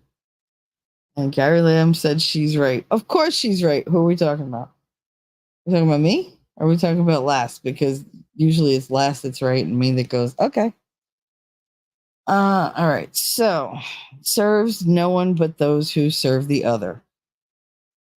It serves the cowardly and the weak and those who do not believe that God exists within them. The person comes from the darkness, bred into humanity in the absence of God. I know I'm repeating, just bear with me. And fighting that poison, that darkness, is an ongoing battle. As humans, we will tire in the fight. We fight against ourselves. We fight against our loved ones. We fight against our enemies. We fight against the system. We fight against poverty, against sickness, against inhumanity among humanity. Every day we wake up and we choose to fight. On the days we choose not to fight, sometimes we don't have the strength to even get out of bed. The fight can light the fire that keeps you going. It's up to you to discover what your fight is about and keep yourself rejuvenated. Keep your bucket full. Or have someone in your life who will watch out and make sure that when you're getting low, they can pull you back up. And if they do that, make sure to do it in return because no road should go one way when it comes to relationships. Fighter's fatigue happens when the doubt that the darkness sends you starts to take over. It starts to overpower the light side.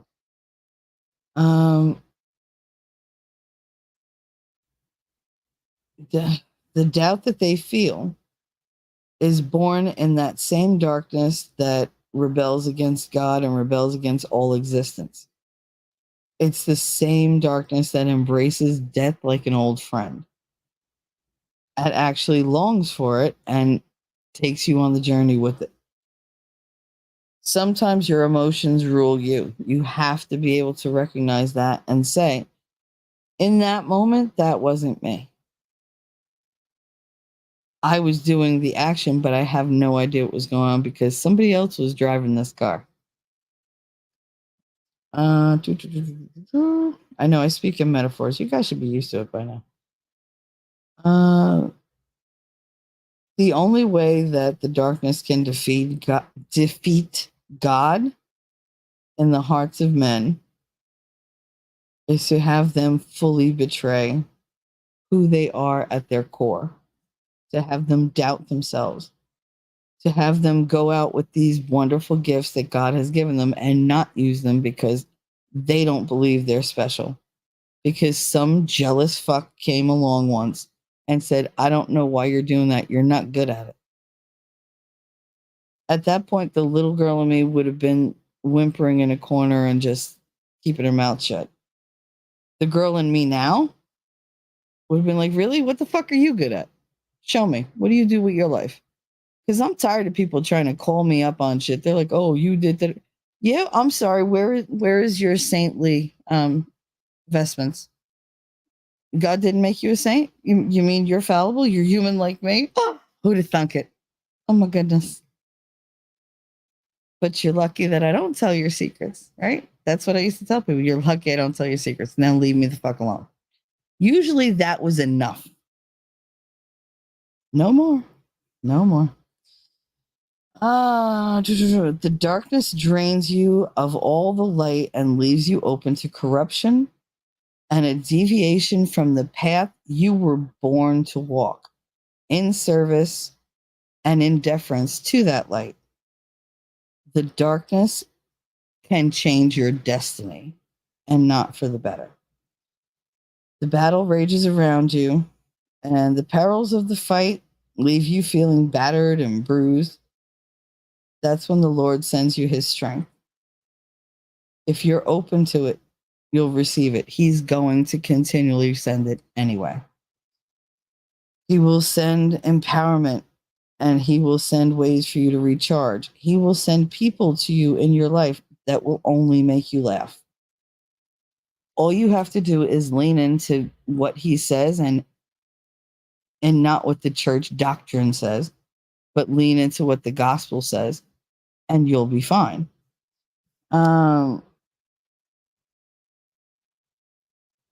This was actually a song that somebody wrote that my music teacher wrote when I was in high school.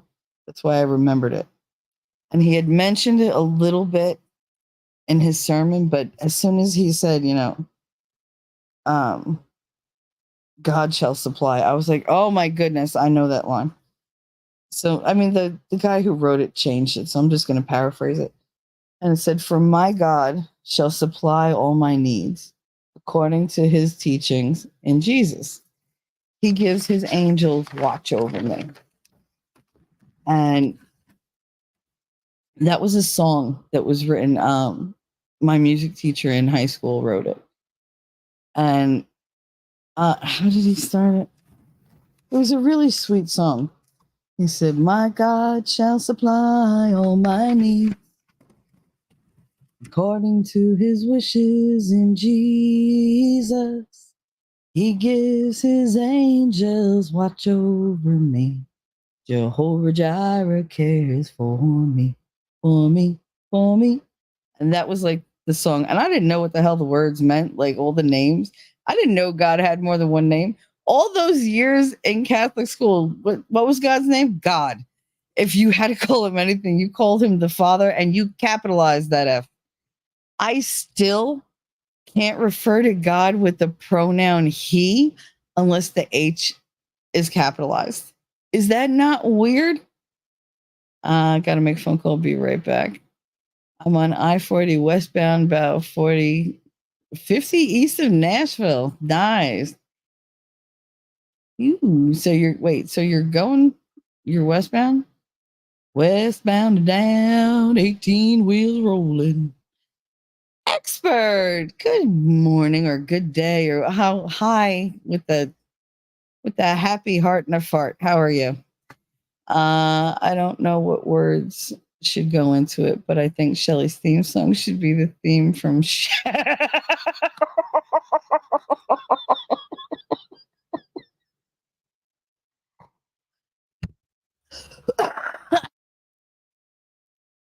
I hate everybody. I hate everybody. All right. There we go. I don't know why my mic has been doing weird things. I'm not happy with it. So, my theme song should be the theme from Shaft. I don't think so. No. No. I don't think so. Mm-mm. Nope. For one, I'm not a giant black man. That's number one. And I don't think my theme song should reflect that. Maybe it's just me. I think it gives the wrong impression. Expert, what's up, my friend? Yo, T-Rex tracking my brother. Stay safe. Lady Autumn, great seeing you again. Good day, expert. How are you? How's your gorgeous wife? And just in case, every time I say hello, gorgeous, to your wife, it is Barbara Streisand with Funny Girl. When she looks in the mirror and she's like, hello, gorgeous. Like, that's how I always say hello to your wife. Never fails because I think it suits her well. Gary said I'm the same way. He needs to be capital. Absolutely. He, him, church usually got capitalized because it was referring to his home. And it was, I don't know, it was a sign of respect and deference. I'm very Catholic. But like that was, when he found out last night that I know so many stories, so many Bible stories. And he was just like, I think it blew him away that me, with my mouth, and everything, I had such an interest and an education in religion. But I mean, I always did. My mother wanted to be a nun. I'm like, you should have been. Oh, I never would have had you. That's what I'm saying. You would have been happier as a nun. Just everybody would have been happier with you as a nun. Who's the girl with the sexy voice? Shell. Oh, thank you very much. Yeah, go ahead. It'll go with the theme. He said at Winning Rally, how's it going, dude? Glad to see you here. He's always here. He just stays quiet. Gary. Whoa! Oh Lord, the bromance continues.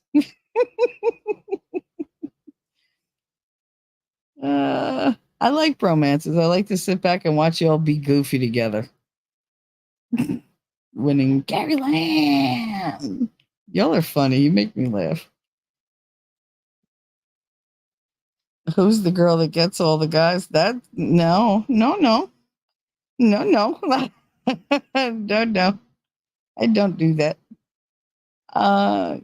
Gary said bromance. What? You don't never heard of a bromance? Oh, come on, Gary. I'm so disappointed. I'm not teaching you about bromance. I'm trying to get through Jesus right now, please. Anyway. Did you hear my son pipe up from the kitchen? I know, we're just playing around. Go away. Get out of my conversation. Goodbye. What? I mean, I'm in the middle of a show. Go away.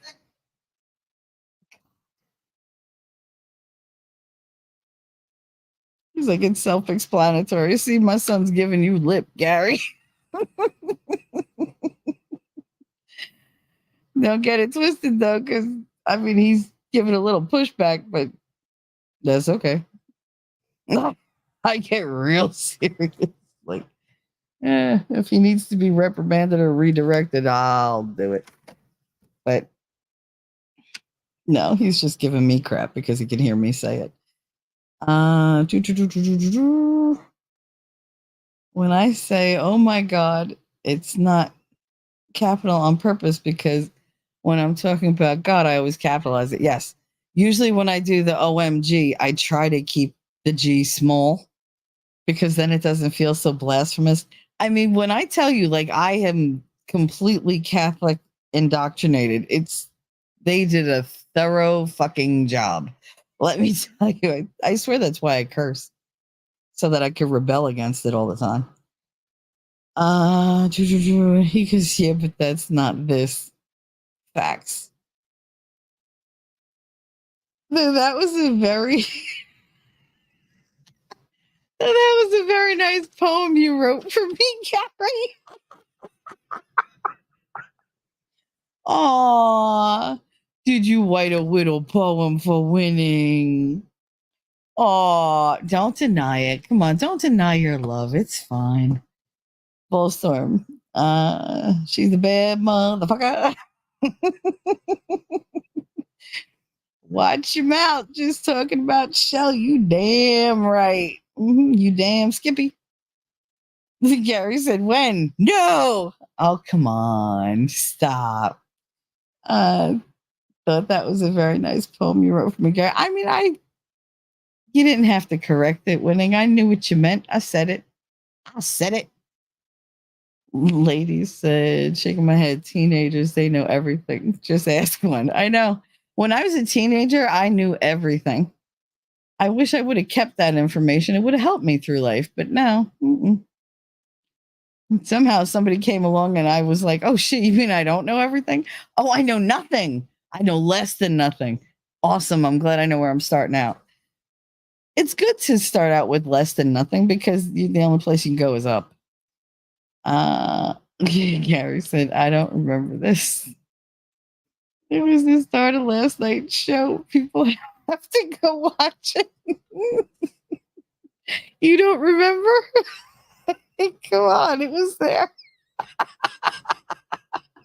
I even mentioned it at the beginning of this goddamn stream. Anyway, back to what I was saying. Y'all are just like to derail me. I love you, but geez. So he had said, he sent his angels to watch over. Look at this. Hell of a plug at winning. Jacob, I didn't know you were that close. I don't know what you're doing. If you're playing a clip, pay the clip. If I'm not playing your clip. If you're coming in here, just play your clip and come in here. Last time on Repairing History Together. How do I love thee? Let me count the ways. I love you for your skin's pure sheen, for your two sweet lips with teeth in between.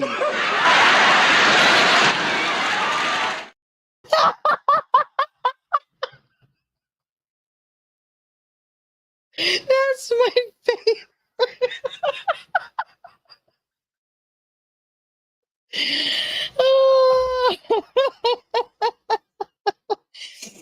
She's straight lips and your teeth in between.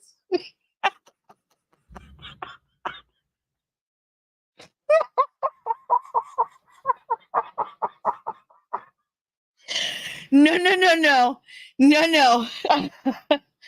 No, Gary, you don't get to blame me. Don't call me a bitch. That was him backstage. I had nothing to do with that.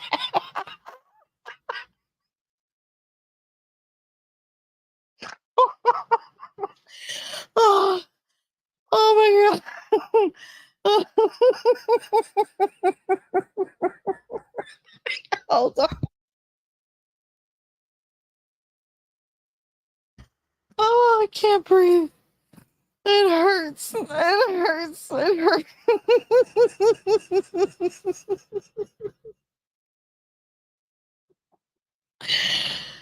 Oh, fucking duck.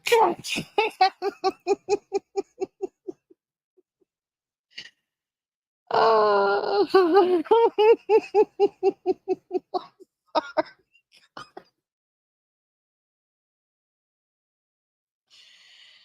Oh, that was great. Oh, God. All I know is thank God I went to the bathroom before I started the stream because I wouldn't have made it. All the coffee that I'm drinking. Don't get me started with the laughing again. I can't. Yep, I was a teen mom and I made my own people. Nobody could tell me anything. You made your own people. I mean, that's a talent. It really is. Oh, I was happy when I made my own people, and then the people turned on me, as they always do. Oh, Gary Lamb, I'm calling winning a B. You're calling window. I can't. You're calling winning a B. A B what? B. Oh, are you calling him beautiful? A babe? A bunny? I mean, what are you calling him? What are the other B words, guys? Let's see. I don't know. What could he be calling winning? Winning, you are a beautiful person. You are a basket of sunshine. You are a bushel of pickles, a barrel of monkeys. You are, what are you? I mean, what else could he be? Are you saying he's Cardi B? He could be Cardi B. I was singing that the other day. And he was just like, and you could tell like he doesn't like it because he ignored the shit out of me. What the hell did I say? I was doing what did I say?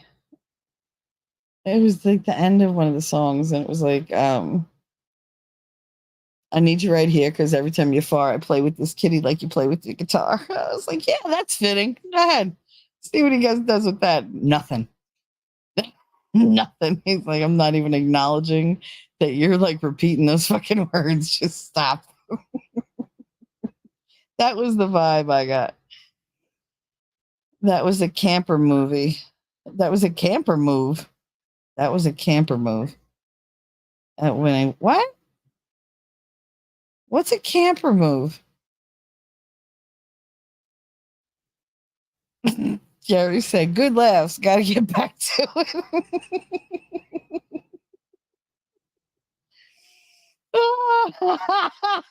T-Rex said, well, that's his name now. What's up, window reality? You better watch it. He'll open up the window to your soul. Imagine he does all that good. Can you imagine if he flipped that shit? Oh no. No, no, no, no, no, no, no, no, no. That's like if he ever goes evil, I'm gonna remind him that I'm his friend.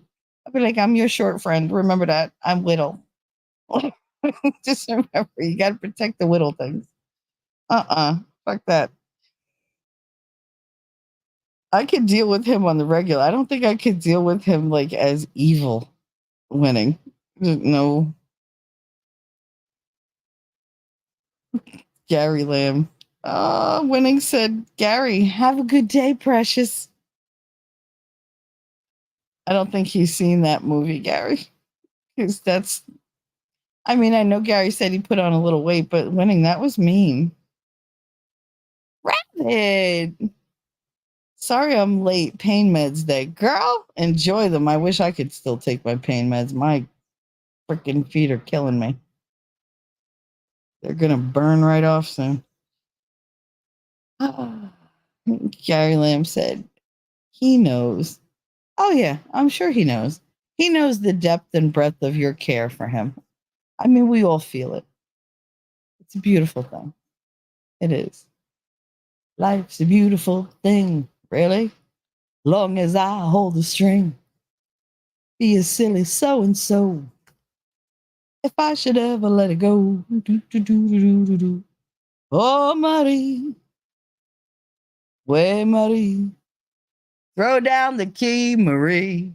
That's what we used to say. People that don't live here have no idea what it is to hear, throw down the key. Everybody forgets. Winning reality, nothing but love going on here. Yeah, we love to heckle each other. Fucking fun. Listen, the world is a very serious place, especially right now. I want nothing more than to make people smile and laugh because I don't want you thinking about any of that shit. Just take a little time out, chill with us, laugh, be silly. Just be silly.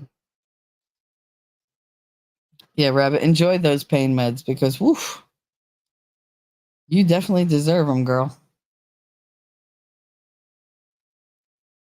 T-Rex, either it didn't matter that much or a whole lot of liquid painkillers were involved. Okay. I don't know, Jacob. You do use that social lubricant a lot. Like the fact that Gary didn't know what the fuck you were talking about. He was like, "What do you mean social lubricant? What the hell? Like, what are you doing in public?" I don't know what visual he got, but it was wrong. Like, it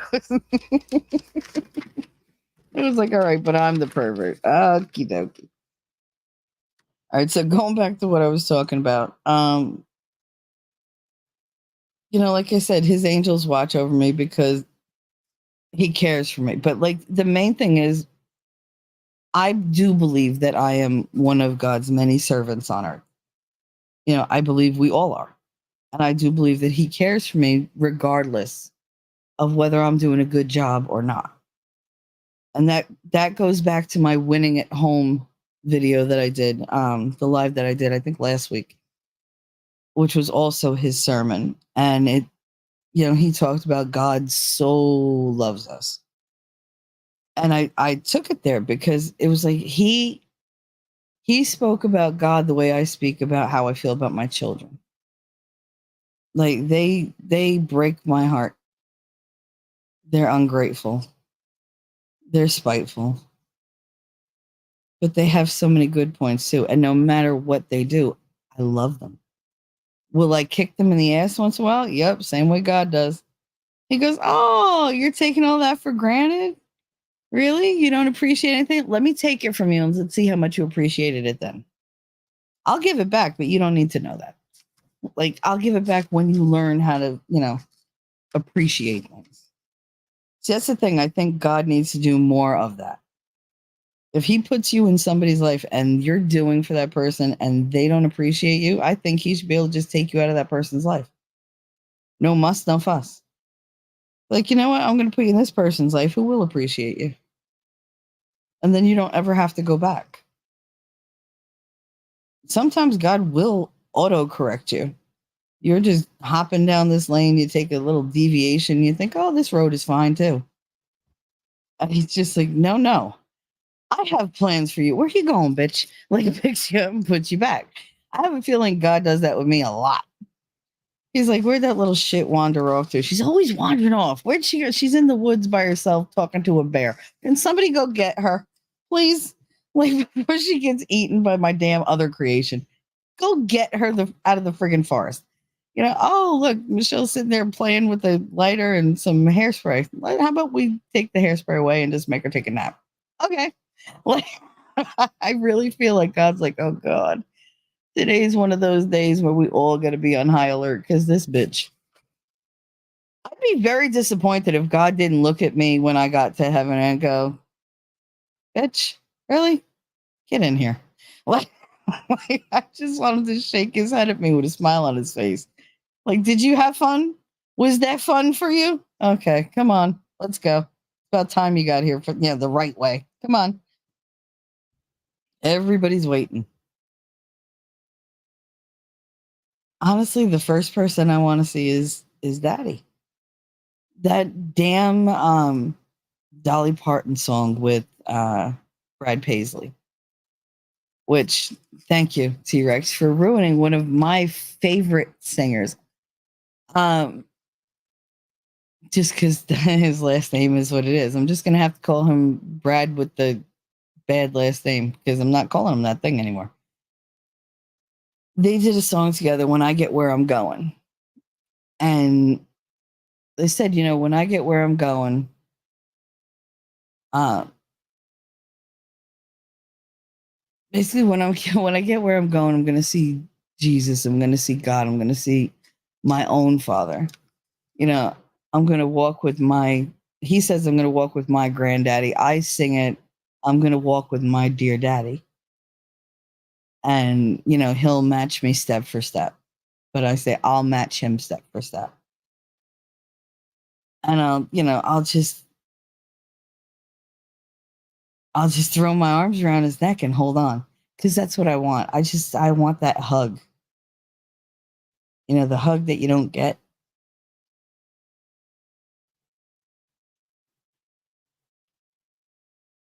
Heaven better be all that I think it's cracked up to be, or me and God will be having words. Because I didn't stay down here suffering my ass away all these years to get up there to do the same. Just saying. We've had this discussion, bro. I don't like it. I need a little reassurance in my life. I spent a lot of time talking to my ceiling, like so much time. You have no idea. I'll be talking to you guys and I'll say something. I'm like, oh, he's going to run with that. I just look at my ceiling. I put one finger up, like, don't do it. Don't. Like, I just like, don't mess with me. Let that one go, please. Thank you. But last said, I'm not feeling up to a yard sale and managing twin 4-year-olds. Why do it by myself when I could do it with my husband tomorrow? See, that's excellent time management, I feel. And that's a lot of self-care. So good for you. In other words, fuck that. I'm not doing that today. I got enough to do. He could do it tomorrow. Yeah, no. Besides, it's more fun when you do it together. If you go out there by yourself, it's just meh. And an oldie but a goodie. What was an oldie but a goodie? Me yelling at God, because that happens all the fucking time. Forever trusting who we are and nothing else matters. What are you talking about?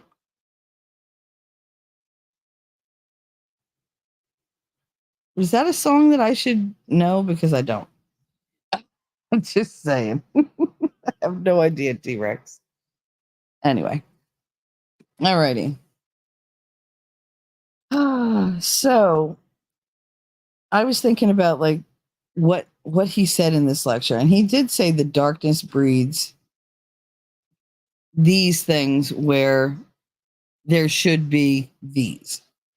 So I was like, all right, instead of listening to what he's saying, why don't you, oh, when I get where I'm going? Yeah. Was that wasn't the line. Oh, I was gonna say that's not the line. Thanks for making me feel better about my procrastination. I'm here for you, girl. Whatever you need. Rationalization and justifications around here are thick on the ground, in the trees, in the air, on the walls. They're everywhere. Have no fear. Justification is here. I am all about justification, rationalization, and semantics. If I can't make the first two work, I will twist that bitch into words that you're not lying. You're not telling them what they're assuming, but you're not lying either. So I got you. I got you, bro. It's all right. So what I was thinking is I made these lists of things that the darkness breeds. And because of that, it snuffs out or tries to snuff out something that the light brings. So darkness breeds doubt where there should be faith. It breeds jealousy where there should be gratitude. It breeds hatred where there should be love. Pain where you should only know joy. It breeds lies where the truth would be much more appreciated. It breeds pride where you require humility. Malice instead of compassion. And it breeds failure instead of glory. And what I mean by glory is I don't mean, riches. I don't mean, being number one at everything. I'm mainly talking about the glory you feel when you accomplish something. The glory you feel when you didn't think you could do it. You didn't think you'd live through it. You didn't think you'd make it through it. Nothing. You were like, I'll never finish this. I'll never get it done. But by the grace of God. And most of my life is, by the grace of God go I. Because he's literally plucked me out from death and said, no, not today. And pushed me back, off the top of my head 4 times that I can think of. Yeah, and I'm sure if I wanted to get really technical, it's more than 4. But he puts me where he needs me. Where he thinks I'll do the most good. That's what I feel. That's always been the message that I got. He put me in this life, in this mindset from when I was little and made me like this uber mother. Like I wanted to be this like mother so bad. I didn't care what stood in my way. Nothing was going to stand in my way of having kids. I swear to God, I willed Katie into existence because she was not supposed to happen. But my mother always said, where there's a will, there's a way. And with you, never fails.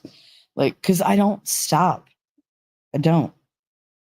If I really, really want something, it just happens. And I let it happen.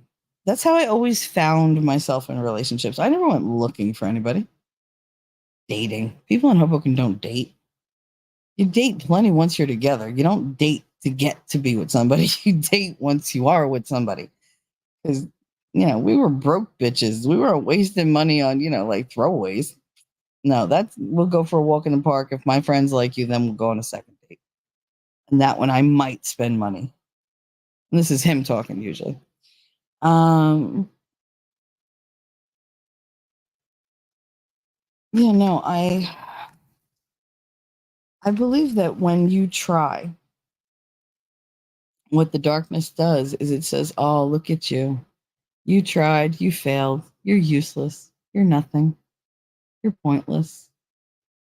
Like I don't see any value in you." And those things, you're saying it inside your own head. And you chip away and chip away and chip away at who you are. But do we really do it? Or is that an outside force that does that? Is that the darkness that keeps pulling you under and pulling you under? Like the tide, like the rip tide down the shore. You don't feel it until you feel it. Like I could walk the whole beach. I could go in the water up to like, up to my boobs or whatever. Once that rip tide kicks in, it doesn't matter how good a swimmer I am. It happened one year. I was completely blown away. I was only in the water to like my mid thigh. Now, I have been an avid swimmer since I'm 3 years old. Grandma threw me in that pool. She was like, sink or swim. And I swam. But I've always been able to like, do like little acrobatic trips underwater and stuff like that. Scuba diving, I enjoyed. Snorkeling, I enjoyed. I've always just loved being in the water. And my mother used to say, I swear to God, you were born under the wrong thing. You're not you're not a ram, you're a fish. But I didn't understand what she meant because I was little. I didn't know what the hell fucking I'm a ram. What's a ram? Like, because I headbutt things, like, because I did. I used to headbutt things all the fucking time. My head is so solid. You can't. Like, I mean, I'll break blood vessels and stuff, but the bone itself, that ain't going anywhere. That's thick as hell. My cousin Mike, well, my brother Mikey, had been slamming my head into walls just to, because it makes the noise. Make the noise. He just been bang, bang, bang, bang. He thought it was funny. But he was 9 months older than me. So it's like, hello. But yeah, no, he was like, it's all right. It's all right. You don't care. You don't care, do you? You don't care. I was like, no, I don't care. I was a very brave, stupid little child. But yeah, no, he used to bang my head into the wall because he was frustrated with his life, I guess. I don't know. He never got in trouble for it because he was a boy. And then one day that was when I bit him and I was literally hanging from his chest. I was like 2. And my mother grabbed me and bit the shit out of me. And she was like, you never bit after that bitch that you know of. I just learned to be more selective as an adult. What the hell? There's always a tiny light somewhere in the dark. You just have to find it. Absolutely, Rabbit. Absolutely. And I have found so many lights in the dark that I didn't know were there. They were just calmly just in the background, just hanging out all over the world. when you come out of something traumatic and you find all these people who want to support you and want to care about you and tell you, because it's one thing, a lot of people care about everybody else, but they don't tell them, which I feel is a disservice. You know, even if you care about somebody to a degree and they don't care about you the same way, it's okay to tell them. You're not telling them to make them feel guilty or to feel obligated. And if you are, fuck you. You know, like that ain't cool. But like I don't do it like that. I've just gone through my life losing people and not have letting them know how I felt about them. I mean, my last words to Daddy were, "I hate you, drop dead," and then he did. So I didn't get to talk to him. You know, he didn't want me to see him in the hospital. He didn't know that I was outside his door the entire time. At 13 years old. But he said no, you know, he told all the nurses about his beautiful daughter. She's so smart. She's so funny. She's wonderful. I love her so much. Like he waxed poetic about how wonderful a daughter I was. And I really wasn't. I was just kind of there. I don't know if he knew that there was a difference between being a good daughter and being a bad daughter. I wasn't necessarily a good daughter. I just wasn't a bad daughter. So I was like, I mean, I could have done things a lot different. You know, I could have taught my mother from the ground up instead of just being one emotional trigger after another. But I mean, that's where I wound up. That's what we knew. We didn't know shit about psychology, and we sure as shit didn't have access to it. Medical books? Oh no. In my town, you had to have like a certain credential to even take them out because people would take them out to look at the, you know, naked pictures. That National Geographic. The one with the chicks with the things going up and down their throat to make their like necks longer or whatever. It's weird. Because they walk in like boobity boobity boobity boobity. They look like they're like those little bobbleheads that you put on the front of the dash of the car. You probably have water in your chart. You just don't know it. Your moon, sun, rising, Venus, Mercury, one of those, Cancer, Scorpio, or Pisces. I actually talked about this with Winning, and I remember some of it, but we tend to have these kind of discussions when I'm ready to fall asleep. And he's just at the end, he's like, "You're snoring, go to sleep." All right, good night. I just like roll over, hit the mic, and I'm like, "All right, good night, good night, good night." But yeah, no, we were talking about the other day, and I said, you know, I've always been, you know, drawn to water. Water calms me. Water terrifies me because I have more respect for the ocean than I have for anything in this world. Anything. Volcanoes don't frighten me. Not like that. Earthquakes, nope. Like tornadoes, nope. But that ocean,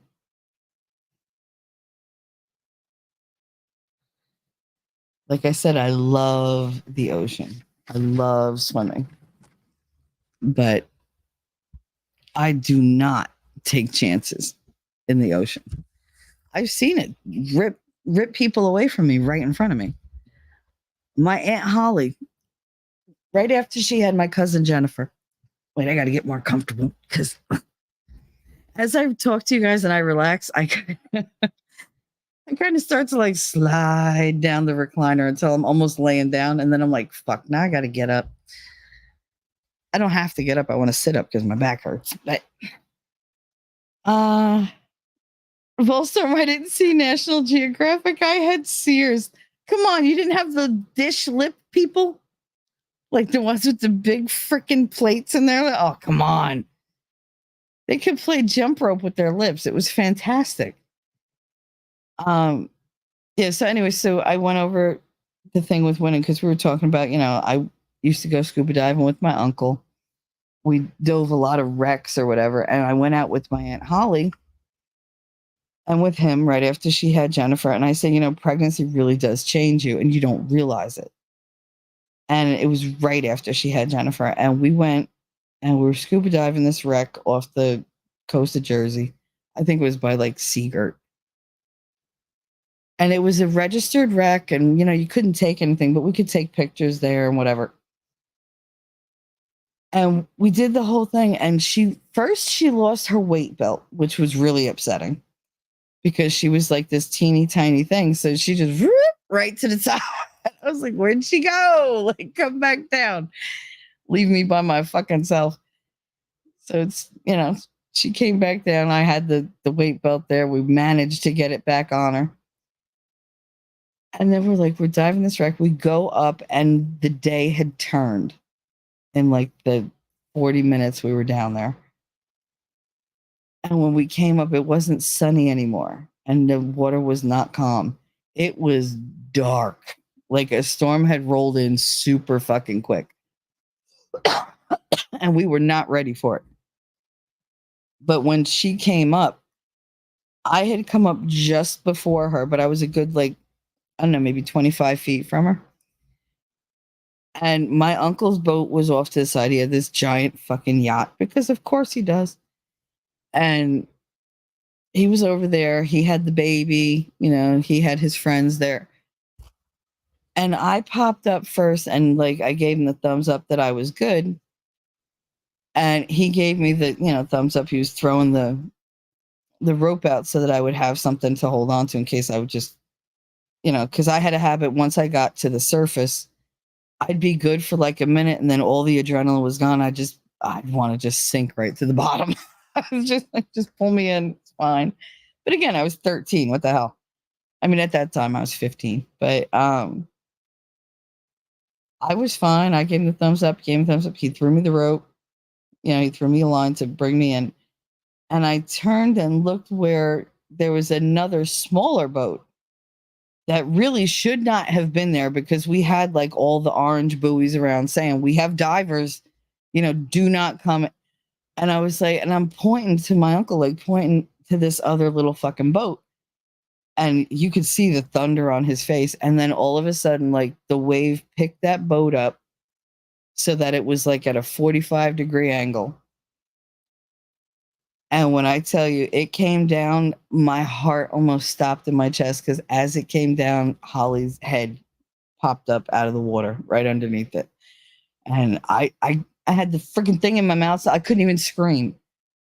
And it clonked her good. It clonked her good.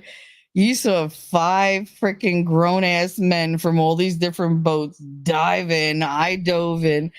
And I'm going to get her. Because I at least had the flippers on. I was able to move faster. But my uncle was fucking motivated. Let me tell you. He was swimming like I've never seen him swim in my life. And she cracked her head. They cracked their head open. And I wondered when she passed away years later if the brain aneurysm that she had was because of that day.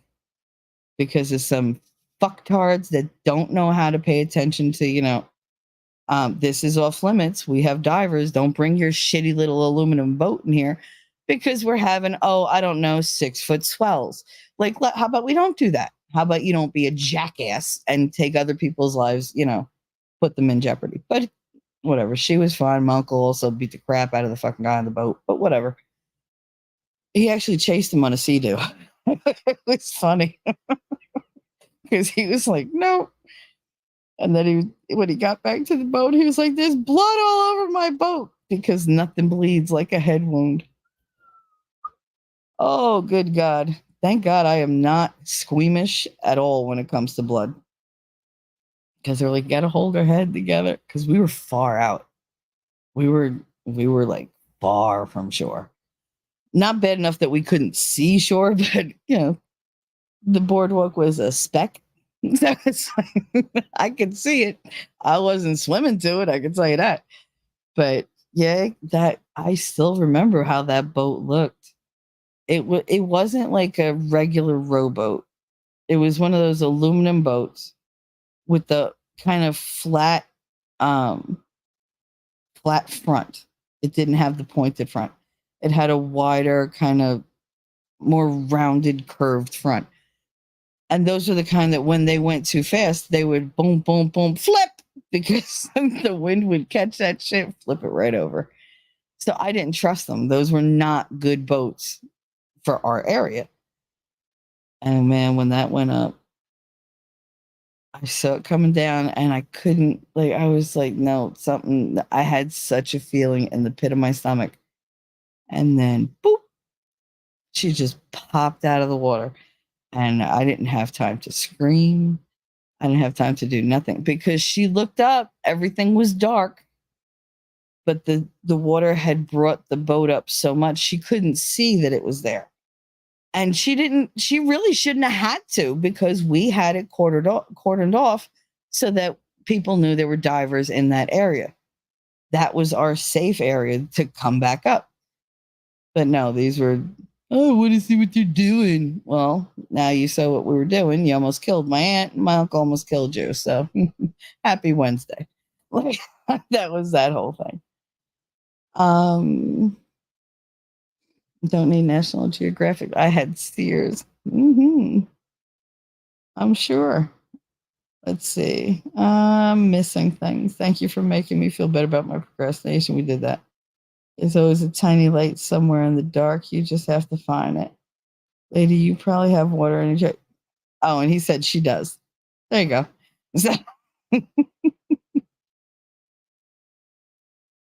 Aries sun, Aries rising, Cancer moon, if I remember right. Well, don't forget, we also had to kind of look at my chart because I have my birthday, but I also have my due date because I was, my mother held me in an extra 2 weeks. Well, 2+ weeks. I was supposed to be due on March 17th. And instead, I was born on March 31st. So I should have been a Pisces, but I was born in Aries. And that kind of creates a little bit of a conflict in me. But I mean, I'm adaptable. It's all right. I'm good on land or on or in water. I can go with the flow, or I can climb every mountain. Not right now, but I need like a slingshot or something. Somebody just pull the slingshot. Woo! Oh, she cleared the mountain. Like in the end of Robin Hood, the one with Kevin Costner, when him and Morgan Freeman get catapulted by Christian Slater over the wall. And all you hear is Christian Slater go, "Fuck me, cleared it." That was the best line in the fucking movie. Because it was just so Christian Slater. It was so great. Fuck me, he cleared it. And then he goes, oh, and just walks away. Oh, God. Lady Autumn Sky. There, I see Lady Awesome Sky. That's what I keep calling you. There's a website you can put in the day, time, place where you've been, and it tells you the placement at that moment. Yep, I've seen those. I don't tend to do that kind of stuff on my own because it's not fun going over it by yourself. Like, I want to talk to somebody who knows. I know all about tarot cards. You want to come at me with, Greek or Roman mythology? We can go. We can go all day, all night. But the rest of the stuff, as much as I enjoy it, it was never a draw for me. I knew that was not going to be where my talent lay.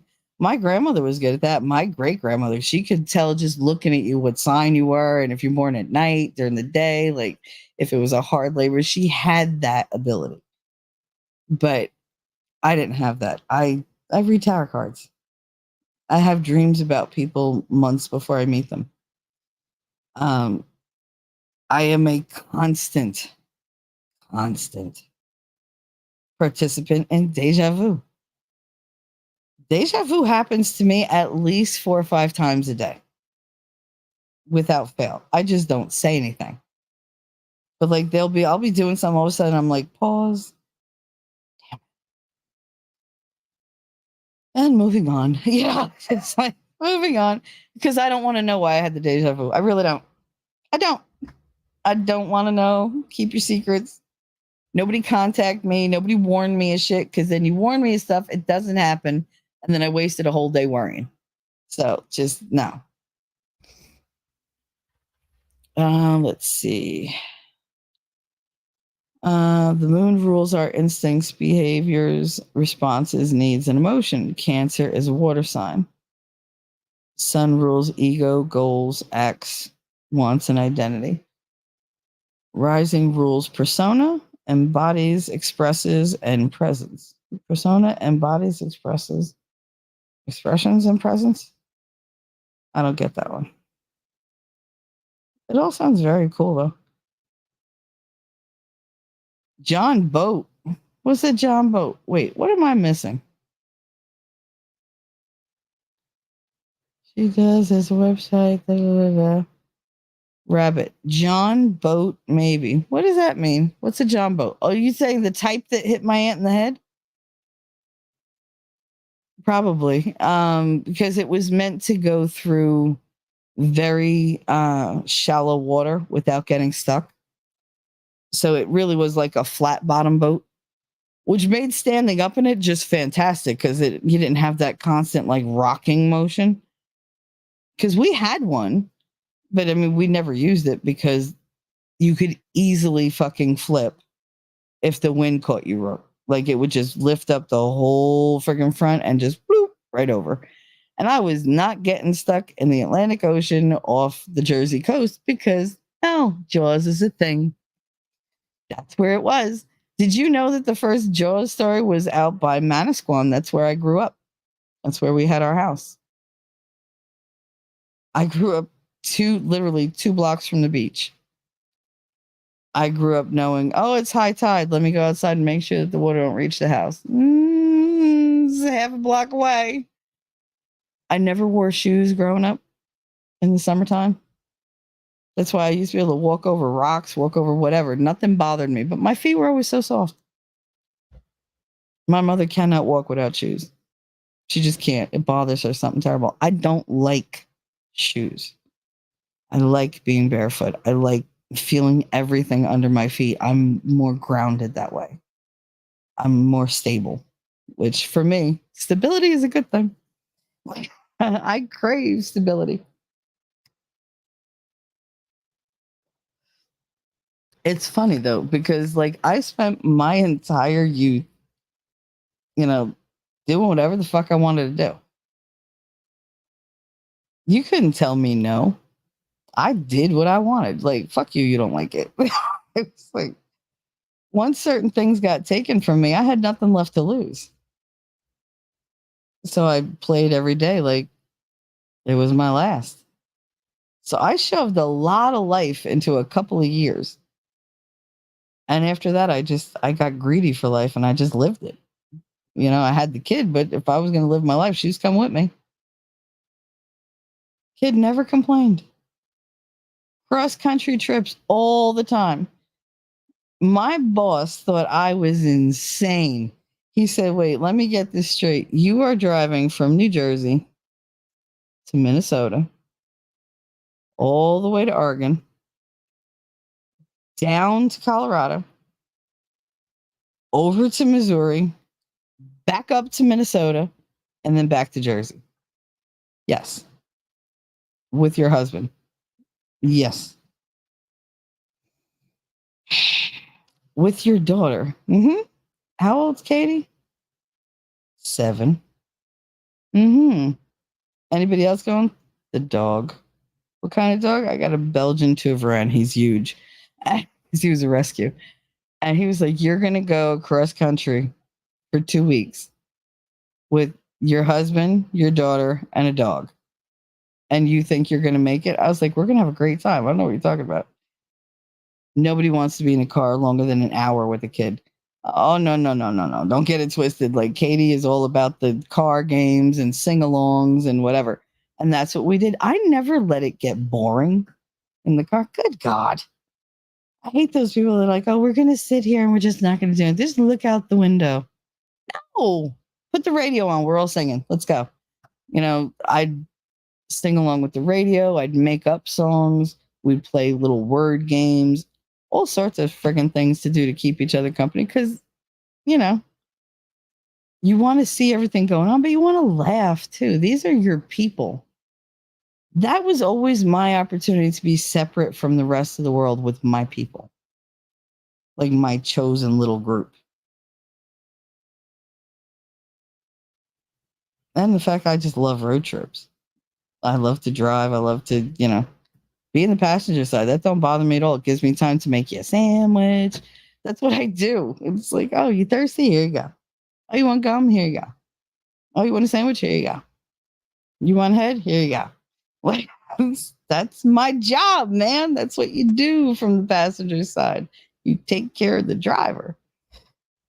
Just make sure he don't break your neck by, stopping too hard. The sun rules the ego, goals, acts, wants, and identity. Okay. Moon rules our instincts, behavior. You did that one. Rising rules persona, embodies expressions and presence. Yes. Moon is the heart. I used to do charts for people way back in the day. Of course you did, Winnie. I mean, I knew that, but I didn't know you were going to share that because that seems awfully personal. Weirdly enough, that seems personal. Not all the other stuff you talk about, but that seemed personal.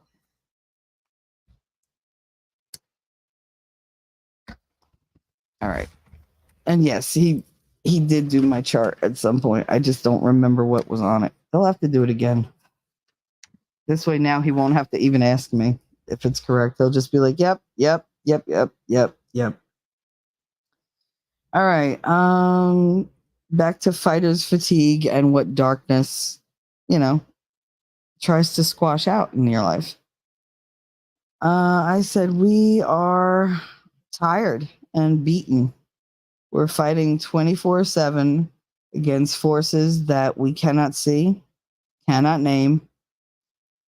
We're doing this in what sums up to be an endless, hopeless, uphill war against the dark.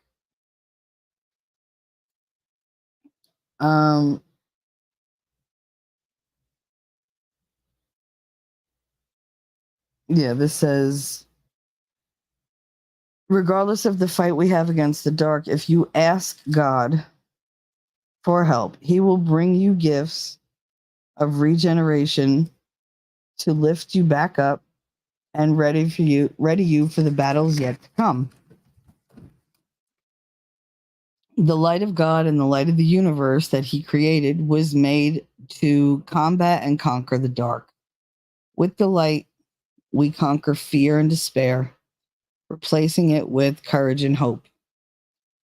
We conquer apathy with our empathy. We conquer anger with patience, oppression with appreciation, aggression with tenderness, envy with contentment, and greed with gratitude. When you're human, everything is big. It's bigger than life.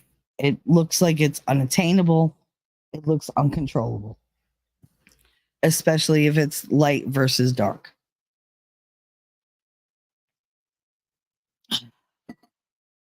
People who deal only in the dark don't know how to go forward with any kind of love or light in their hearts. Because when you're a hammer, everything in the world looks like a nail. When aggression and intolerance are met with the same, the battle can't be turned into the light's favor. So we have to stand and heal our own wounds. Sorry, I'm getting that weird kind of tickle. I think it's because I have the fan on.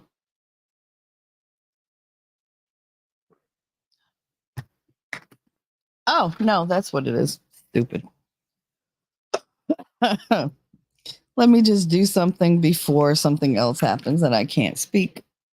Just can't breathe. And that should take care of that. All right. Ah, that's much better. Mhm. I forget sometimes because I'm so used to just letting my asthma attacks pass. But when I'm on here and I'm trying to talk and I feel it, I start getting like that little bit of panic if I don't recognize what it is. Because I'm like, God damn it, I just want to talk and I can't. I keep coughing, I keep doing this, I keep doing that. It just sucks. But at least this time I was like, oh shit, no, asthma attack is coming. Let's head that off. So see, now it doesn't tickle. That's great.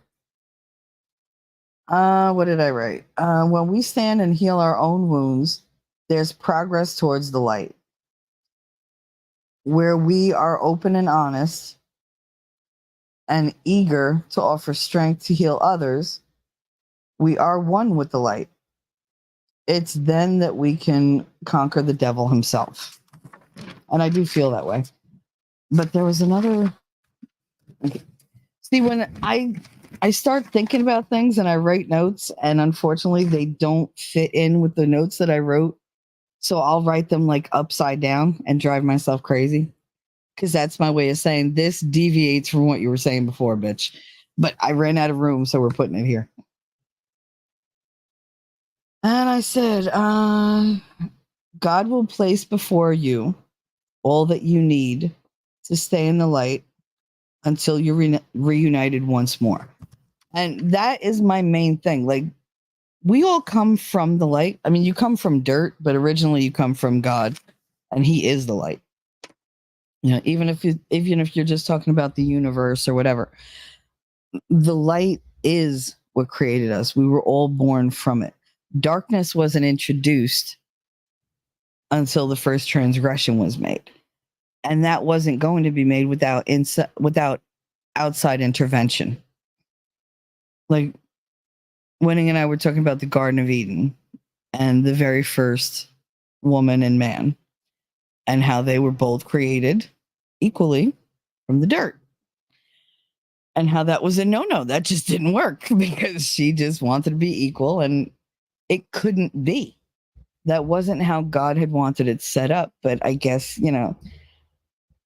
the first time out the gate, you don't always know. Even for God, it's like, oh, well, these are brand new beings. I didn't know they were going to do that.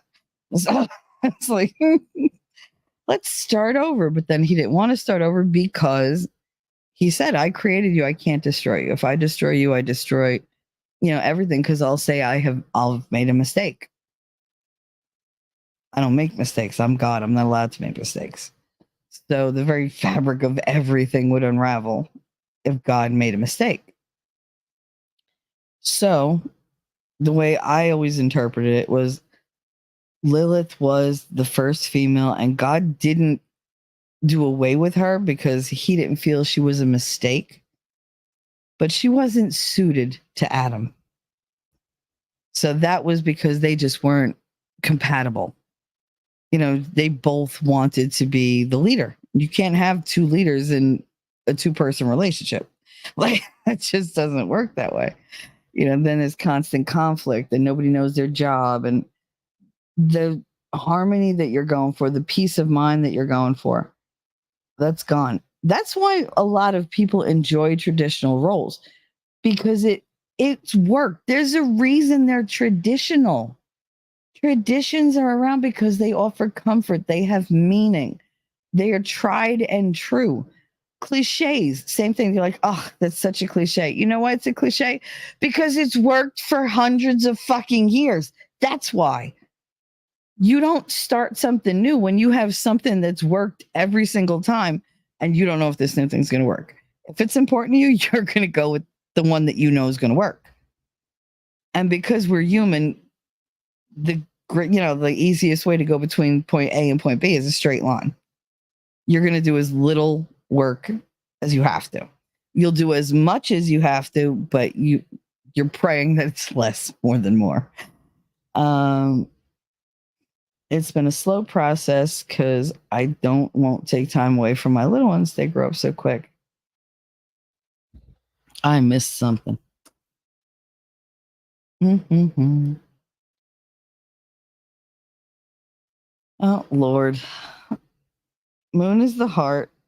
I used to do charts. Sun is the self, and rising is our outward appearance and gifts. Those are my high level explanations. Oh, okay. I don't talk too much about my astrology knowledge much anymore. At winning, just when I thought I couldn't like you more, I found out something else about you. And I'm like, damn, I like him. Right? It's fucking annoying, isn't it? I've been trying to get back into all that stuff and was intrigued by before. Oh, the stuff that you were intrigued by before when you had twins. Yeah.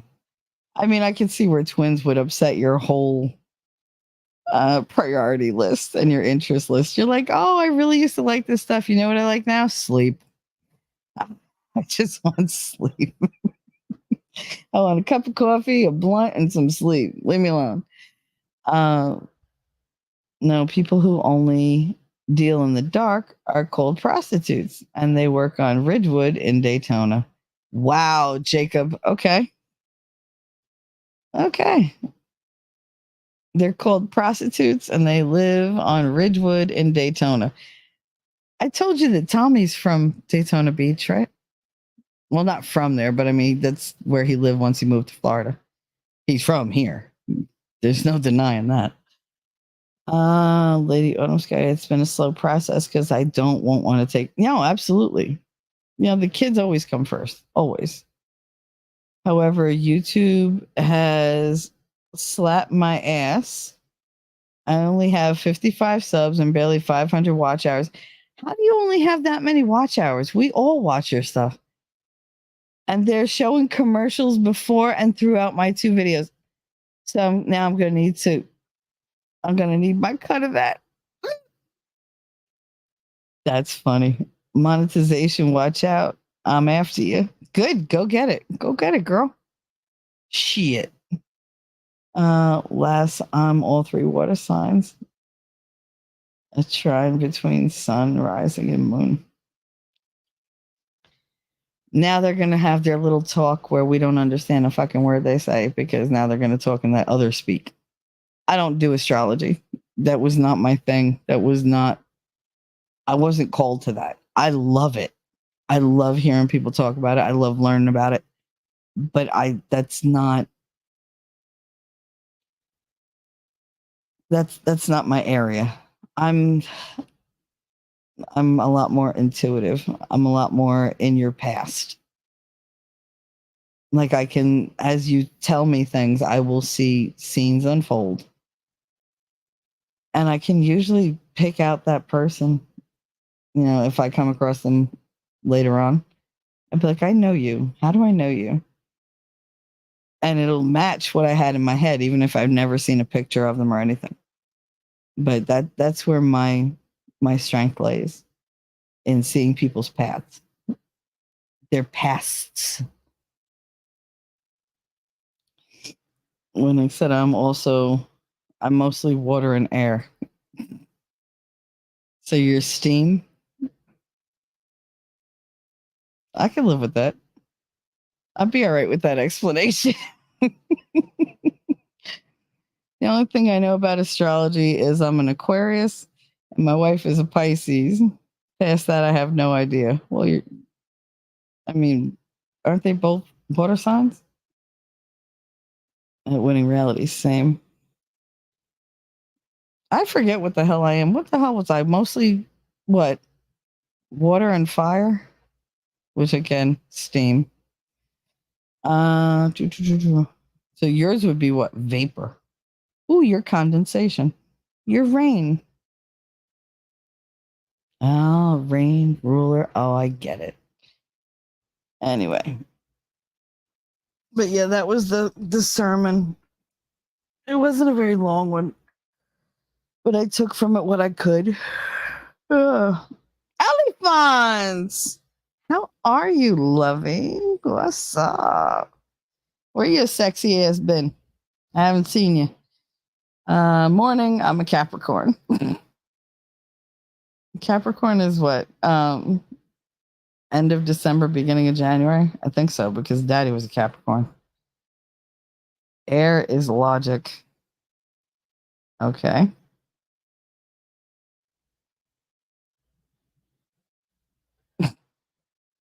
He's just gonna sit. I know you have like meetings and stuff, but at some point you're gonna have to just jump in here one day and just talk to them about it. Because that's, like I said, not my area.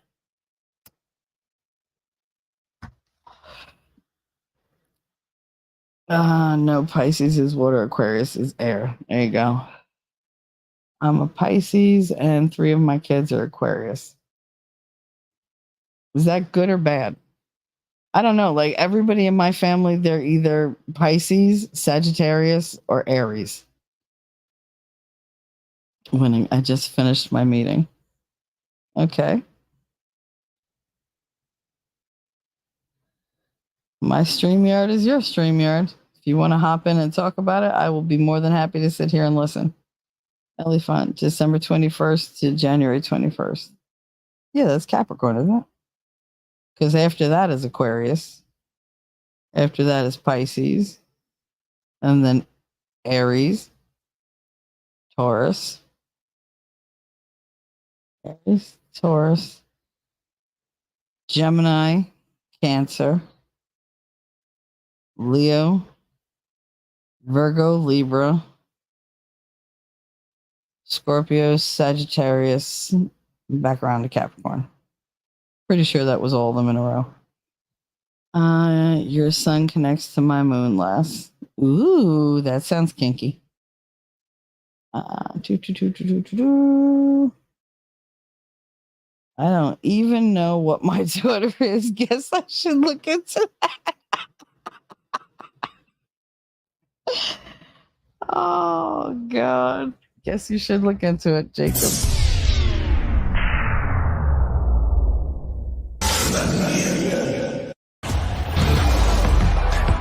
This is a friendship that'll never ever end. Hello, honey. Everybody, winning reality. Are you muted? Am I? Am I You muted? were. Not anymore. Greetings, winners. How you doing? How you doing, Shelly? Good morning. I'm wonderful. How are you, Morning, baby? afternoonish. I'm good. Mm, Yeah, I figured. uh, I figured I'd jump in. I was looking for your chart because I remember I did it a long time ago. I couldn't find it, and I you figured did you it, were I interested. believe, April 17th. Well, that's a damn good memory. But I can't find it anywhere on my. You literally scratched it out in the like last 10 minutes that we were speaking that night. Because you were like, I got to do this because I'm curious. I was like, what? Do you know what time you were born? I was, yeah. Like, yeah, go ahead. And you were like, wait. I think it took you like 3 minutes to tell me all about me. I was like, okay. I don't understand none of that. But I was like, all right. Yeah, it's Lady interesting how many loves your people who do. intro. Thank you. It's interesting how many people who do tarot don't understand astrology. It's like that's a totally different thing. But it is It it's like depends what type of tarot they do, though. I Some guess. do astrologically based tarot cards. I don't. Mine are all story based because that's where my strength lies. Stories. It's lost in in another world of my files somewhere if I have it still. I swear I thought I took screenshots of it. I just can't seem to find it. But I figured I could do it again just if people were curious about your chart. I really wish I'd saved it. Pictures? I don't know. Oh wait! I found it. So you just leave him alone for a while and he's fine. Oh, I can't read it though. It looks like crap. Oh my goodness. That's because you wrote it at 7 o'clock in the goddamn morning. Jesus. Yeah, it's all a mess. You but were like, barely coherent. It's just like, okay, go to sleep. New Jersey, March 31st, 74. Time was 8:04 a.m. Mm-mm. All right, No, 8:54. 8:54. Okay, close. Mm-hmm. Okay. 4. That's what I make sure. Now I want to make sure I have it right. March 31st. Okay. You know. Update Libra. Y'all can tell me about that, I'm sure. Okay. You say He doesn't go just by your sign, Jacob. He literally puts all that little information in and I don't know, triangulates your soul's destination or whatever the fuck. I don't understand how it works. I'm just there we fascinated go. when I just sit there listening to it. All right, let's see if I had this right. Yeah, your Okay, moon is take it away. in Cancer. Oh yeah, I'm sorry, Taurus rising. That's right, Taurus rising. It's a very unique rising sign, but it's like and then Cancer moon, Aries sun. So there you go. I wanted to make sure she had it. She seemed very interested in it. And let's see. Mercury is in Pisces. That's it. I knew there was a Pisces in there somewhere because you can usually tell where the Mercury is going to be by basically the time of month someone's born. And if you know the signs, then you could say, well, if you're late in a month, you're usually going to be the next month sign in your Mercury because that's the way Mercury travels. It travels very fast. So she's late March. And then let's see. Yeah, Mercury is 13 degrees. So she's still in March, so she still has Pisces. Yeah, a little bit further along it would have been into air and into because it goes Aries Pisces. Taurus. No? Pisces Aries, sorry. Yeah, you would have been into Taurus. My bad. I think I've been a retro that month. That's why it's so late. That's interesting too. Your Venus is Aquarius, your Mars is Gemini, and then we get into some of the outer planets, which a lot of us generationally share. But what's important here is your Saturn, which is Gemini, because Saturn is an important planet in one's chart because it denotes how your Saturn return will go down. And we actually have the same. So we match up in some really good positive ways here. She has a lot of nice trines in her chart as well. That's where this connection is like at 3 points. It forms like a triangle. Mm-hmm. And it's very nicely spread out. So having a Taurus rising sign gives you a Scorpio descendant, right? So that's your other water right there. And your Jupiter is in Pisces, and it's a 7-year cycle. And that's your lucky planet, right? It's the planet of luck. And yeah, I haven't done this in so long. I used to do these all the time. Like the way that I learned astrology was very weird, right? I wasn't into it. I knew like parts of it, but actually it was really helpful in understanding myself in a wild way. And like it was unexpected, like most things in my life. But I the boss man, right? The boss man from Mm-hmm. Road was heavily into this stuff. You'll find, and this is odd, and a lot of people don't know this, that a lot of musicians that travel are really into astrology, like the phases of the moon, especially, right? Because you can kind of tell how the world works. It's really strange when you're out there. I call it practical astrology. Like I learned it Mm-hmm.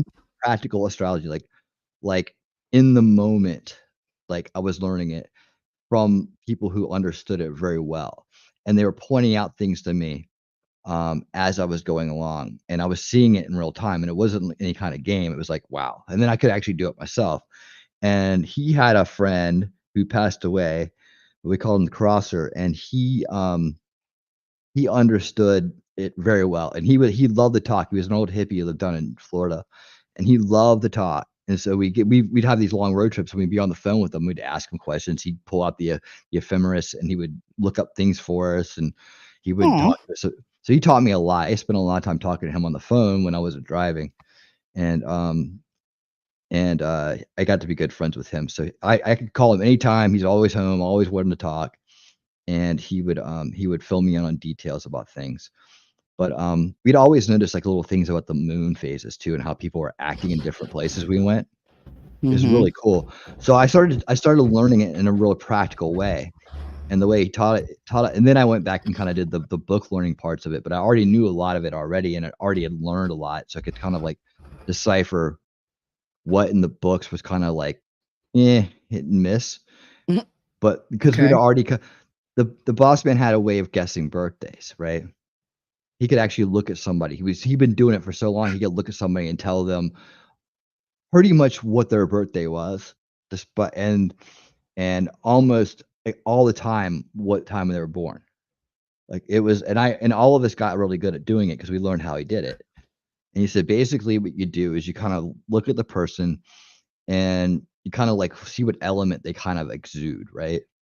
And there's certain characteristics you can start to look, and I started to realize that this might, even though the expression of it, how we talk about it may be, just an articulation of it, but there seems to be some kind of pattern in how we are, minus our genetics, right? It's more like the shapes, and the expressions of people that kinda tell you this little thing about when they were born.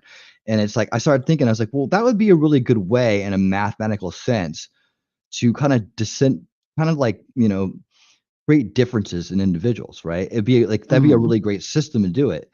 And I started thinking about it. I was like, everybody's birthplace and time is a unique mathematical point in the universe. Like, none of us were born in the same place at the same time. Even twins are slightly buried in the time and space because the planet's constantly moving, it's constantly rotating, and the universe is the solar system's constantly moving and rotating, and the universe is constantly moving as well. So everything's moving. So no one actually is ever born in the same point of time in space. It's really cool when you think about it like that. So that starts to see, last says, we are a rare breed. We learn practically and in an experience instead of reading online about it. Yeah, how about that? That's wild, isn't it? That's how I did it. And I also learned too that when you see all these faces and all these places, you start to see similarities. Like, you start to see the doppelgangers that are out there, and the doppelgangers almost always have a similar birthday, like, really close. Like, I got really good at it, but I was seeing, like, hundreds of faces a day. And the reason why I stopped doing it, and I stopped trying to guess birthdays, and I stopped trying to do astrology, is because it became maddening. Like, literally, I wanted to learn it so bad, and I wanted to understand why it worked so bad, that I was just looking at everybody I looked at. I was like, "Doo, doo, doo, doo, doo." I was constantly analyzing their face and their features, and then I would try to guess the birthday, right? Eventually, the conversation would get there, and I'd say, "Well, are you a? I'm betting you're kind of like you're probably like a Scorpio, right? Let me see. You're probably born around," and they'd be like, "Dang, that was close," you know? And sometimes I'd nail it and be like, "How did you do that? How did you do that?" Yeah, it would freak people out. It was pretty wild, but I started just trusting my instincts on it because I realized that, especially when I came off the road and I stopped seeing so many faces every day, that the constant look and looking at people, new people all the time, and doing the analyzation, the scan, was how you got good at it. It was just like you started to see the similarities in what, like, someone who was an Aries would look like, or someone a Scorpio, or someone who was this and that. And there were some signs that were kind of hard to guess. So if you couldn't really guess it, you would go for the ones that were harder to get, like a Gemini, right? Like, you'd be like, I can't quite get it, but I see the similarities of an air sign going on. So you're probably a Gemini. So that means you're probably born around this and that. And you whittled it down. So you go by element first, right? And then you have three to work with at that point. So if you got air, water, fire, or earth, you'd be within two of whoever they are. Like, you'd be 1, 2, 3. So Taurus, Capricorn, Virgo, right? And so with those, you can start to look deeper at those. Are actually some of the easier ones to figure out. The earth ones are, right? And they would start to look like the signs themselves. Like, the boss man would be like, I'm a Taurus, so look at me, I kind of look like a bull, right? I was like, yeah, I Mhm. kind of do, right? So you start to see the earthiness and the fire, and you start to notice little things that people in different cities and different places in the country all shared. And it was a weird thing, man. It was really, really strange, but it worked. That's the crazy part, is it worked. And same with the sun, the moon's phases, right? Like, remember, you've seen me do this, Shelly, so I'm Yes. not BSing here. Like, No, no. I can literally think about things that are going on, and I won't even be trying to do it, and I'll be like, "Man, I bet you the moon's right here," and sure enough, it'll be right where I said it was. And without even following it or knowing, I just kinda know by typically what's going on. Or, like, when I guessed last time, I guessed when Mercury was in retrograde? Mhm. Yeah. Mhm. I used to get that warning. I used to get the warning it was going into retrograde pretty early. I think I was on it when it happened last time, or it was in. You It's, were it's 'cause you were a week ahead because you said I feel it coming early for me. Mhm. For you. Yeah, And then I looked it up and it was like boom, boom, boom, boom, boom. And you're like, yep. yep. Because it was like all these different ones were overlapping. And it Mhm. was like everything was it was setting off like this domino effect. And it It's was like, crazy. okay. Yeah, But I was like, he yeah, does it's that totally. shit all the fucking time. Yeah, and like the moon phases especially too. Like if I'm feeling like extremely, if I'm nailing stuff like psychically and I don't even realize it, I'm like, oh, okay, I kind of know where we're at. And then, Mhm. like it's usually like a water, like something that connects to my like Pisces, or Cancer or Scorpio, right? So I usually can nail that when my psychic ability is going on. Like it's October right now, and so this stuff should be ramping up right now for me as far as like a little bit more on the psychic empathic end of things because the water's ramping up, right? So I think as soon as we kind of bust out of Libra here, I should be going full steam ahead. So I'll be doing some crazy stuff. I won't even know that I'm doing it, and then I'll just catch myself doing it. I'm like, oh shit, Mhm. which is cool. I don't know why it Mhm. works. I know that people have their different feelings about it, but I used to do charts for people, and I used to like make this nice little layout for them using the same thing I just did your chart with, but I would go through each aspect and tell them about themselves. And I figured, you take it for what it's worth, but it helped me understand myself better because it helped me understand the empathic side of myself better. Like being mostly water and understanding what that quality is helped me kind of like relate to myself better. So you can probably add a lot of things in to that, but then some people be like, oh, it's all fooey and blah blah blah. But I'm just like, I saw it. Like I would have said the same thing unless I saw it real time and lived it. And that changed my mind about it. But then I was like, well, how can I explain this? And I started thinking, well, the mathematics of the universe, right? The being the unique point. How would you, if you're trying to run a system with dispersing energy amongst all these people, like, consciousness, and like, how would you disseminate it and make things individual and unique, and how would it all work together? It's totally beyond my understanding, but I would think, well, that would be a good way to do it, some kind of mathematical placement that that shares qualities, but also makes them unique in a sense. So people who like just look at their horoscope and say, well, that's close and all, but doesn't really fit me or this and that. They're not taking into consideration their rising sign or their moon sign or their other aspects of their chart. And then when you get into charts, those things start to make sense, right? So you can be like, it's just it's a craft. It's a craft. I could have kept doing it. I used to do it for people all the time. I'd meet them and be like, "Hey, let me do," if they get into it, we'd have the conversation. I'm like, "Well, I can do your chart for you." And for me, it was just like learning about people too. And it was extremely wild and accurate. And I put a nice little, like I said, booklet together with pictures in it for him, and it sent to him. Just a nice gift. I never, it was never a business or anything. I just did it as a friendly gesture and just to help them kind of learn about themselves. And it helped a lot of people. Another is like, helping people understand about their Saturn return Mhm. in that time between 28 and 30, where a lot of people go through this big change, right? I call it like the dot connecting. And what the Saturn return is like this journey from being what I call like a baby adult, right? Into full-blown adulthood. Because in your Mhm. you're an adult, but you're kind of a baby adult, right? You're still kind of under that umbrella of youth, and in a sense, and it's why a lot of 20-year-olds fear being 30. They think of 30 as being old, and then they get to 30 and they realize they're still very young, right? But Mhm. they have this new mind, right? They have this new adult mind that's connected all these dots. Well, you can look at it from an astrology point of view and say, well, that's where Saturn has come back at that point, right? Saturn is the planet of karma and discipline. And so what it does is it comes back and it looks at everything in your life you've done to that point, and it starts to decide what you need in your life and what you don't need in your life, and it starts to pull things in and take things away, right? It decides what have you learned to this point, what haven't you learned to this point, and so any lessons that are important to you in your life going forward, it'll start hammering you with those lessons, right? It'll start hammering you. Like if you forget stuff and you've gotten away of forgetting stuff, all through your life, when you hit that age, man, it'll start making you pay for that and pay for it until you recognize, man, I need to start organizing myself so I'm not forgetting stuff. I mean, you'll start getting stuff taken away if you don't like you'll lose your job if you're always late because you keep forgetting your keys where your keys are at, right? I Mhm. forgot my keys. I forgot my wallet. I'm running out of the house. I forget everything. You'll start making a plan to not do that after you get hammered a bunch. And it could be like relationships.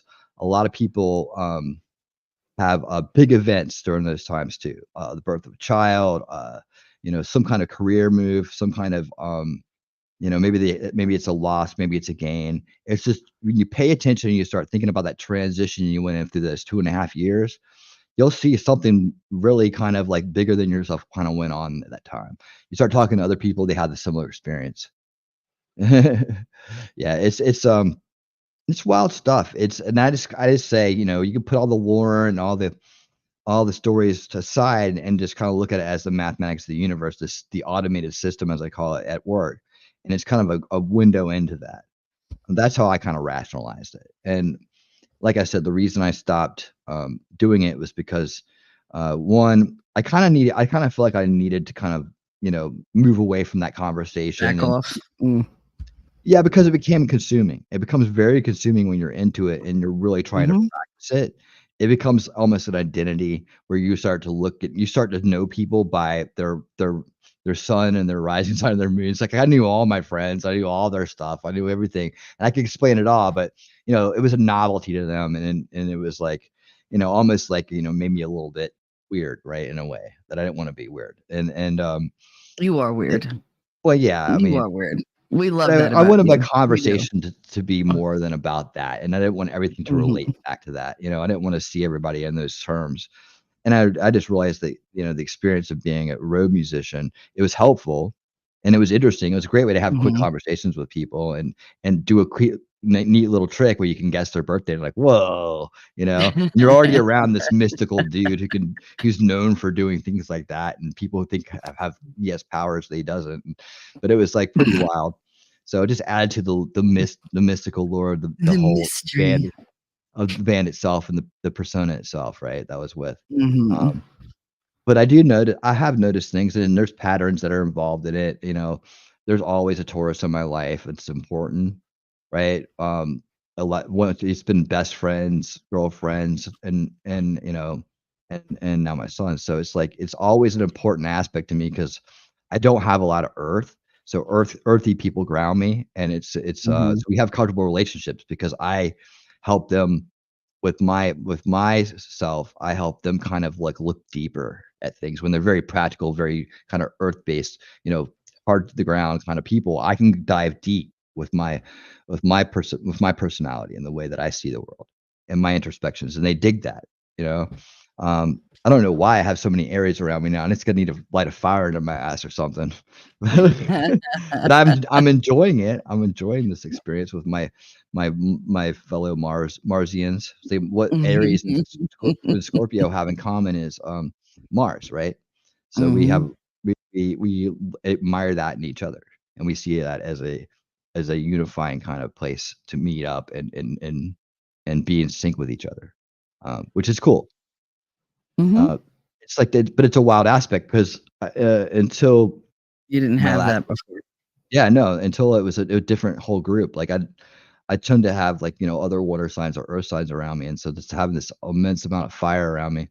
And the Sagittarius and I, we're hit and miss. Say that. Um, so You the and Sagittarius are hit and miss. Let's see. That's my mother. That's Tommy. That's my Christine. my All of them. ex, yeah. Let's Mhm. see, yeah, I was like, I used to try to avoid that, and then I still listen to myself. But yeah, no, it's funny. I But hate yeah, to it's tell you, but usually with Aries, what you see is what you get. Geminis and I get along good. My husband is a Taurus and no Pisces in his chart. We balance each other. Oh, that's cool. Yeah, that's really cool. Yeah, it is a great relationship. You can really get along well, and if you can appreciate each other for your what each other brings to the table, you can have a great relationship. Yeah, great balance. I need to have a Taurus in my life. It seems like at all times. So that's an important aspect for me as well. And Mhm. I think now that I have a permanent one, that's why maybe I moved on from the girlfriends and the best friends and and things like that is like I have one that's really going to be there for the duration, my permanent Taurus. And then see with Pisces too, Pisces are very dreamy. I remember I talked about surreality, right? Surreality is the word of the Pisces. And I have a soulmate that's a Pisces. It was we talked about soulmates the other night and how you can have you do have more than one, and they come and they go at different aspects and different times in your life. And one of my soulmates was a Taurus, and one of my soulmates was a Pisces. So pretty wild stuff. And then next one on the way or around or somewhere, you never know.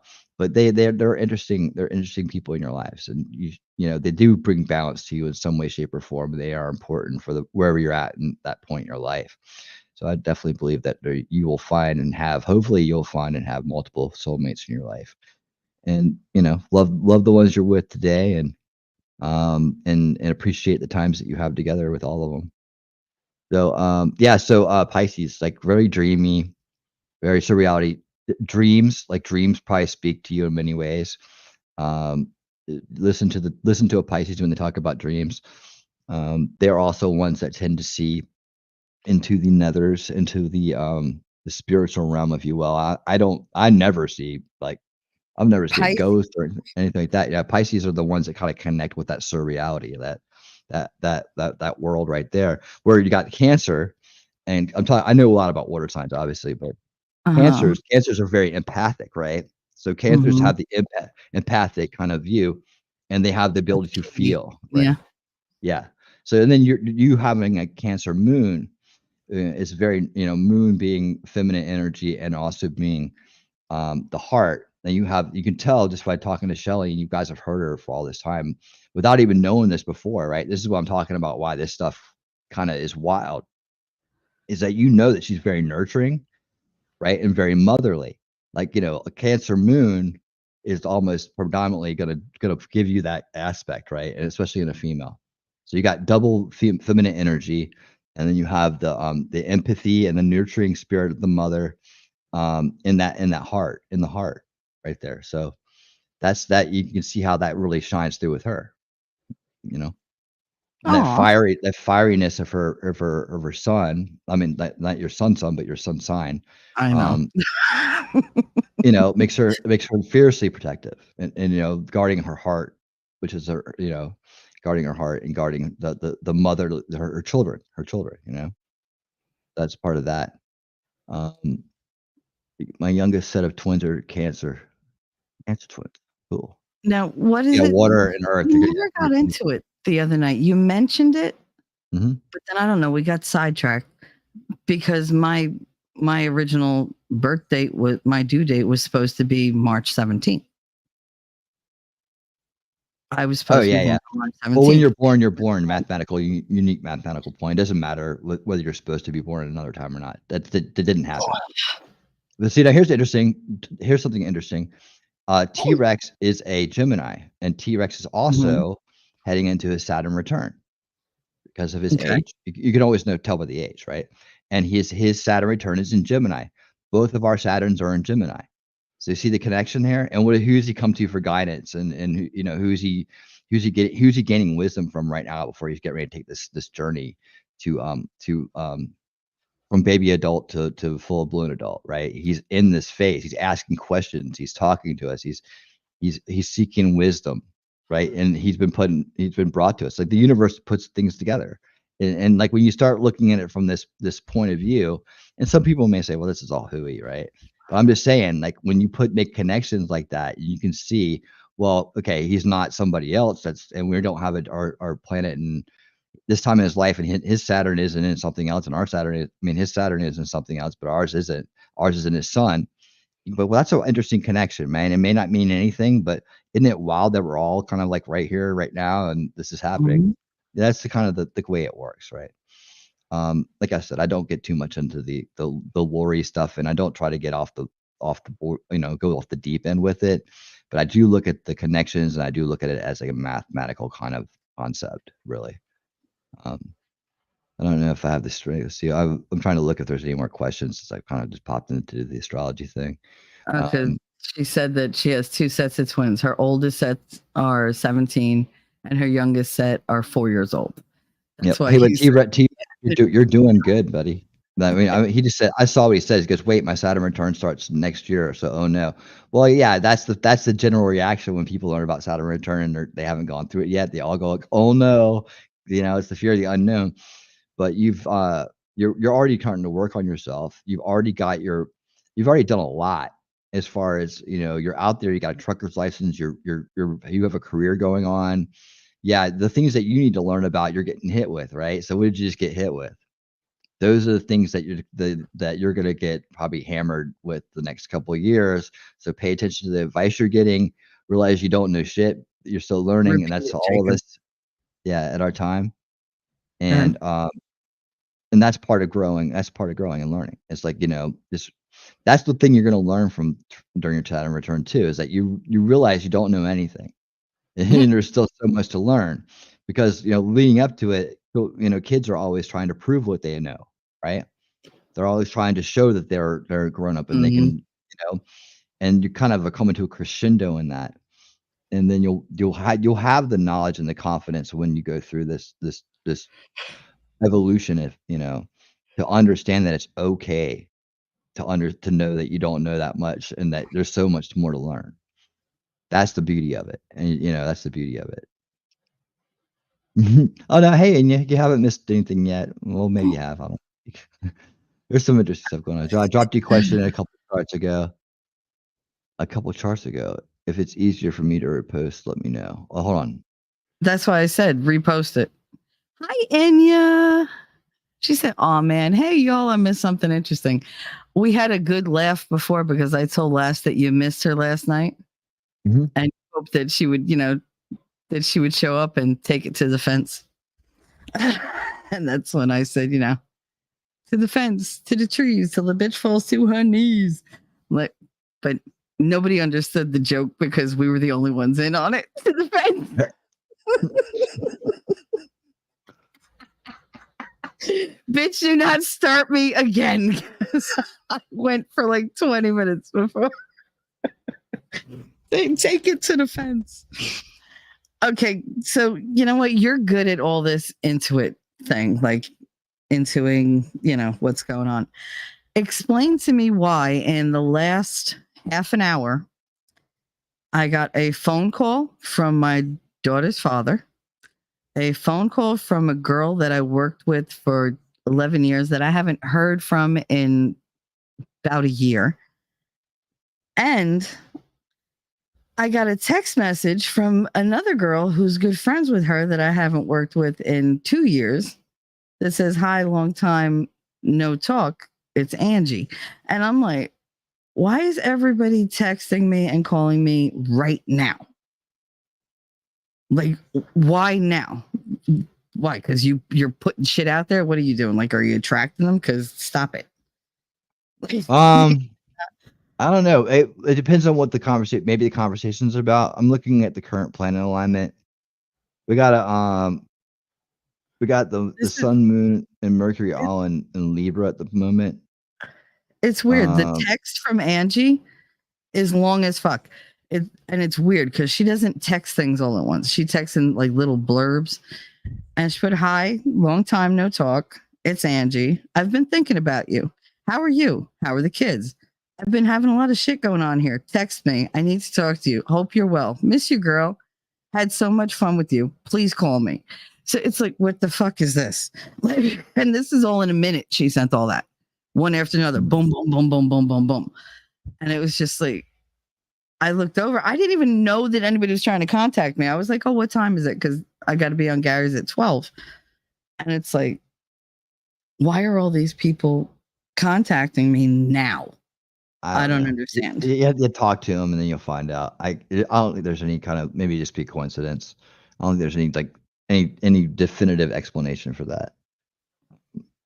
This off Well, the the bat. thing is that just ran in threes. You know how I feel about threes. Okay, so Jacob says if yep, it means you probably should pay attention to it. If Aquarius is air and Pisces is water, why would Libra be of Libra's air?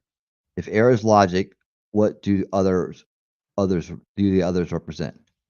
Um, water is like emotion, feel.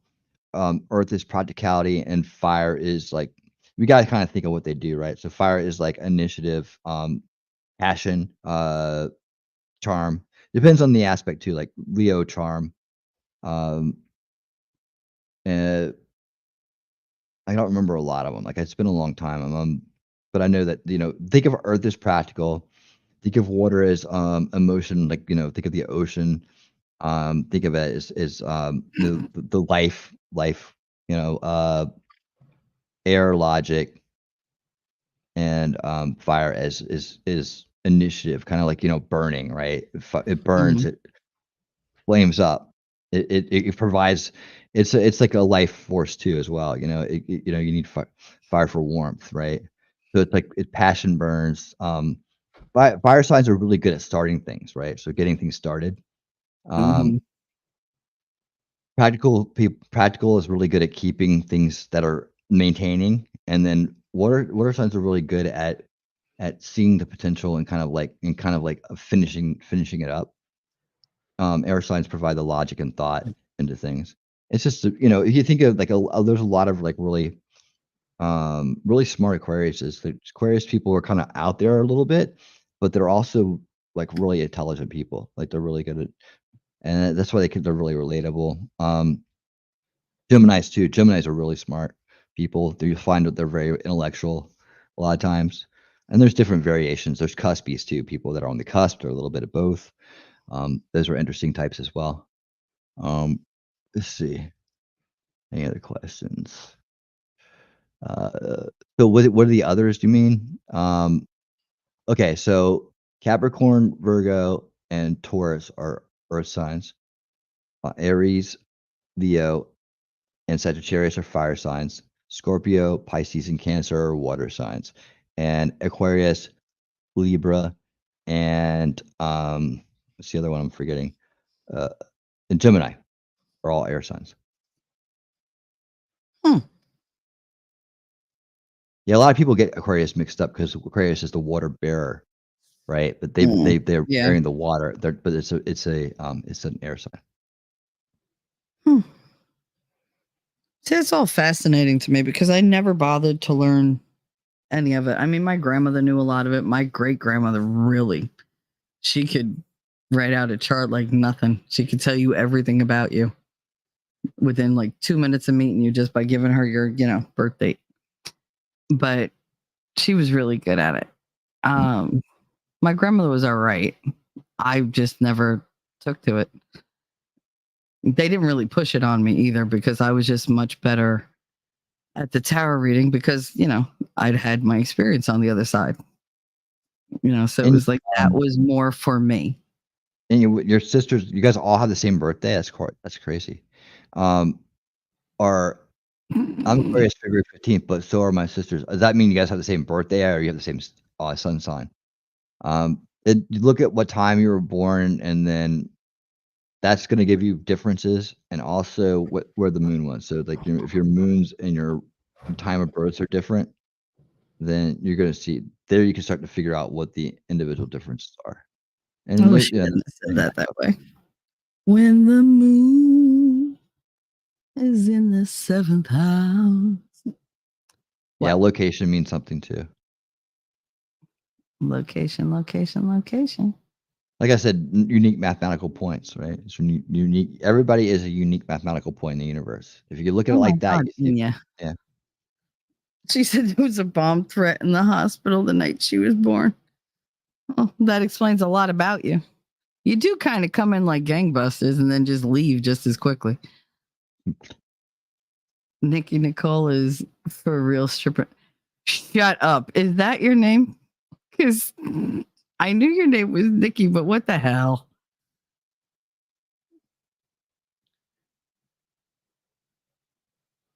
That's funny. What was I gonna say? Yeah, you said that you were never surrounded by Aries. I never had this many Scorpios in my life ever. I avoided Scorpios at all costs because they always friggin' it's like just can't win.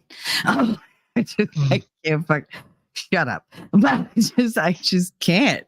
Like getting into an argument with them, it's just like, oh my God, stop. Because they'll keep going every fucking time. Every time I think I'm getting ahead, they're like, nope, pull you 4 feet back. It's like, so I just can never gain any ground. So I just stopped. So you, and so I you don't just argue.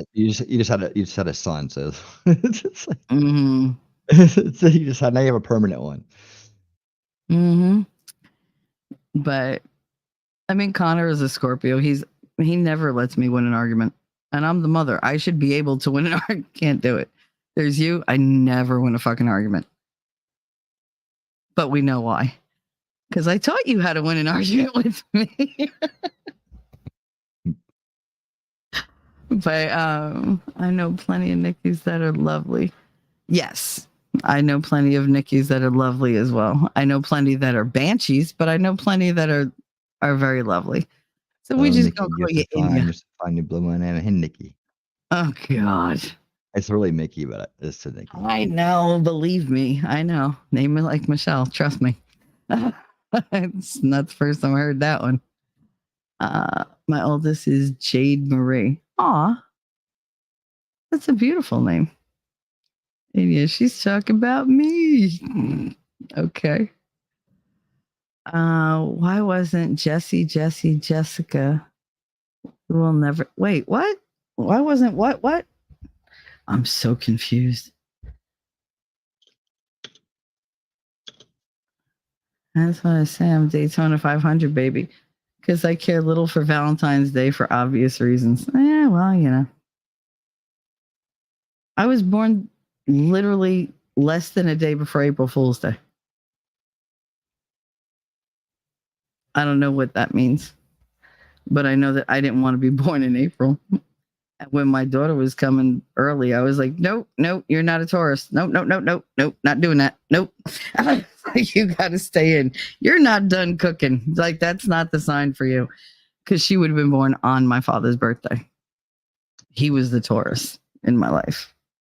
And then he was replaced with my little cousin Jennifer, who became the permanent Taurus in my life. And I adore that girl. Like nobody's business. I adore that girl. And then right after that, Katie came as a Cancer. She was a Cancer. The very last day of June. Everything worked out. But things they just fit. Like the way you see things, that's the way I hear things. Like I know you don't believe in like the spirits or whatever, and that's fine. But I can't not believe in them because I hear them all the time. I'm not crazy. I've been tested. I said, am I schizophrenic? Because I hear voices. She was like, you hear what? I was like, I hear voices. They telling you to do things. I said, no, they're telling me to tell other people, like, go look over here and you'll find that thing that you've been looking for. And like, no, seriously. No, seriously. Like ghosts just, they don't leave me alone.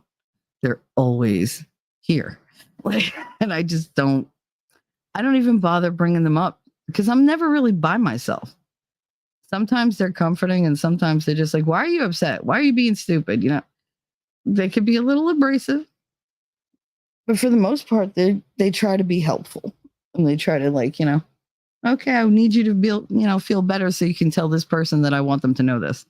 Like they're a little selfish, a little self-serving.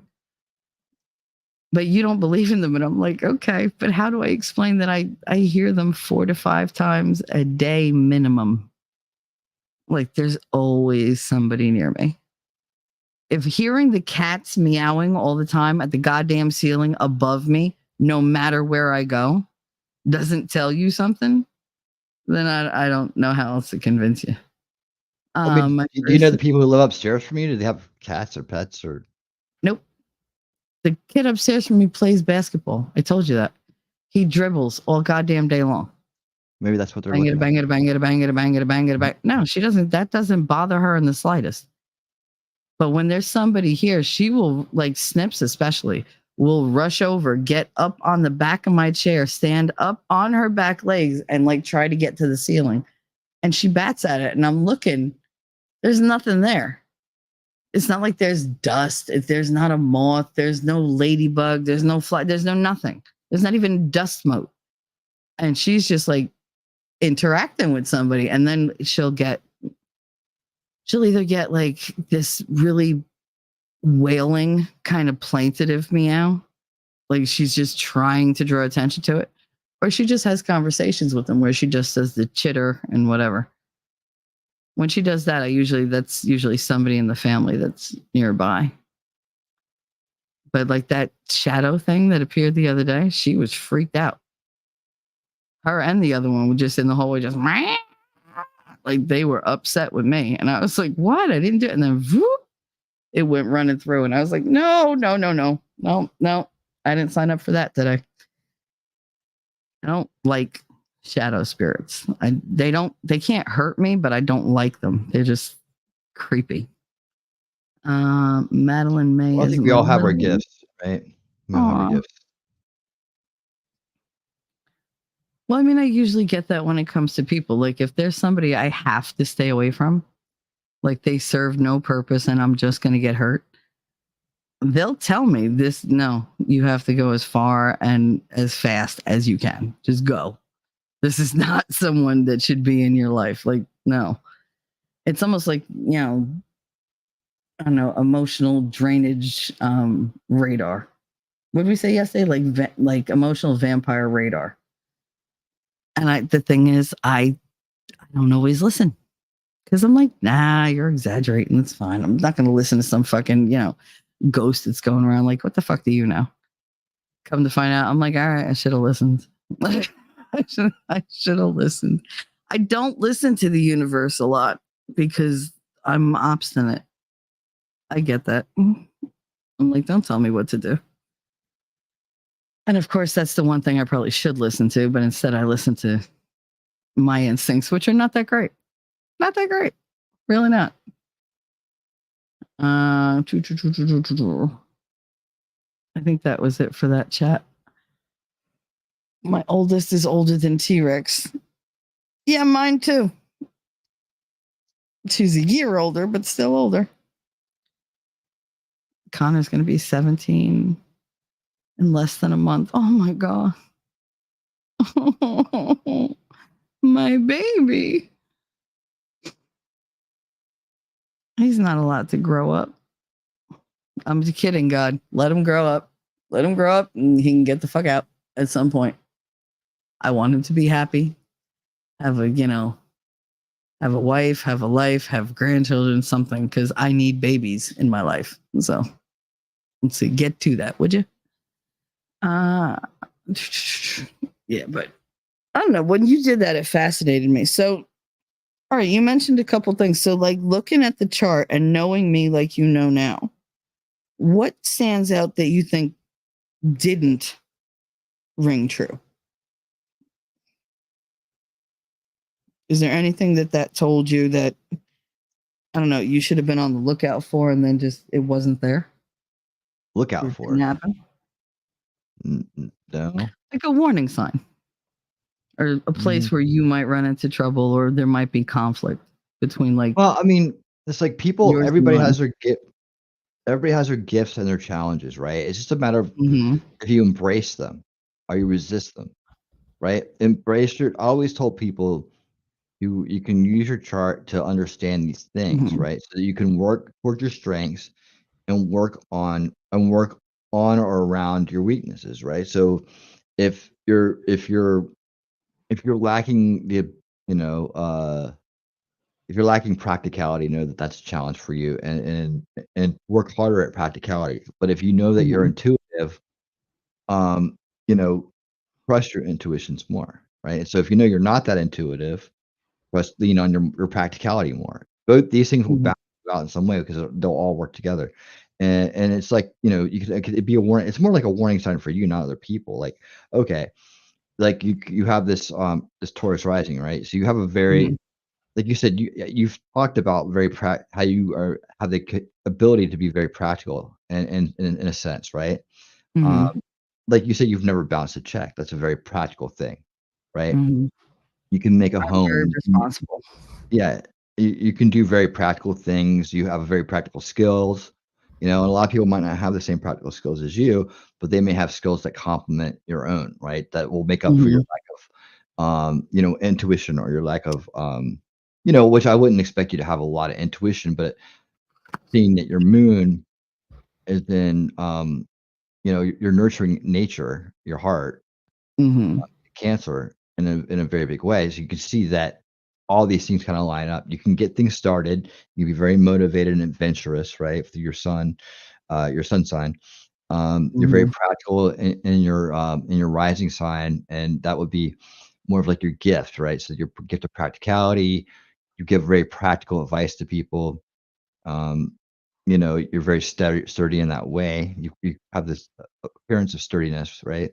And Mm-hmm. then, um, and then your heart opens up in a very nurturing, kind of mothering, empathic way. So these are aspects that you can use to make the best you.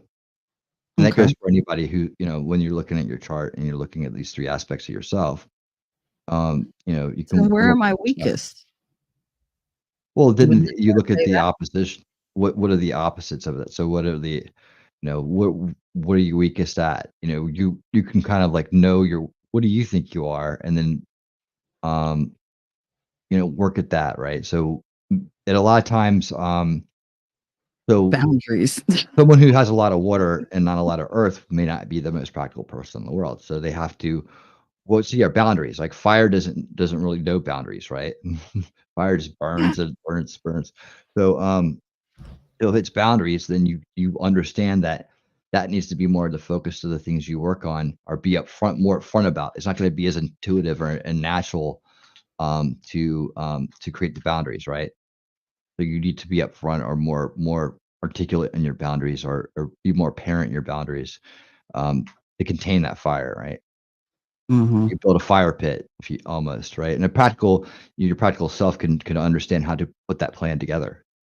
A lot of the things that you're able to do, are your strengths. Your ability your intelligence. And there's a lot of intelligence and genetics that go into things too, right? But I'm Mm-hmm. just saying, if we're looking at it from an astrological point of how you were made, your unique mathematical point in the universe, um, then you take those things into consideration of, well, okay, I know that these are my best qualities, right? And then I know these are my best strengths. And so how to kind of apply that to um to help me overcome and handle and manage my challenges. You may always, if boundaries was an issue, then you know that going into a situation or whatever, that you need to be more wary of that. The gifts or the things you're good at can help you create those workarounds or those management methodologies. Okay. Have a good day, Elephant. Thank you for coming by, sweetie. Ellie, Mwah. good seeing Have you. a wonderful weekend. I'm sure Yep. I'll see you in somebody's chat. Hope to see you Saturday night. I got Valhalla on, and it's gonna be Yes. a really cool, interesting show. Like it's gonna be more like a kind of like a. I've always kind of wanted Winning Saturday Night to be like almost like the Letterman show. Like I want, like with Nice. interview, Well, why but don't you also talk about it? Plug it comedy. a little bit because I'm going to be wrapping up so that I could Okay, go meet with your buddy Gary, Lamtastic, your bromance, Gary your Lamtastic. bromance Yeah. boy. See, now that's not fair, and I understand what you're saying. It's a partnership, man. We got a show together. It ain't a bromance going on here. All No, right. there should be a bromance going on. Why I wouldn't think there that's what be? you want. No, because we're not No, we're I not those didn't kind of say there. guys. Look, sex has Look, nothing to do with any of that. I know A that. bromance is friendship and respect and like just a No, bond it's that you guys have where you I think can that be serious or goofy. And I you're think both that fucking goofy. no, I don't think I think that's your interpretation of what bromance means. I think it means that's something to different people. But we're both like, very independent people, right? So we don't have Mhm. to we don't seek the validation and the whole like we don't need I'm not calling him every day like, hey man, what you doing? Like we're not always hanging out and stuff like that. That's more of a bromance in our I opinion. feel Uh, attacked. Between the guys, right? But no, I think that's unfair to say that. Like it's not Wait, Shelly said you have a keep going. friendship Shelly, and a keep partnership through going. the show, and that's it. Huh? Wait, T Rex said, Shelly, keep going for 30 more minutes, please. That's when I get to park. Going around your schedule. I'm going around Gary's. It's his show.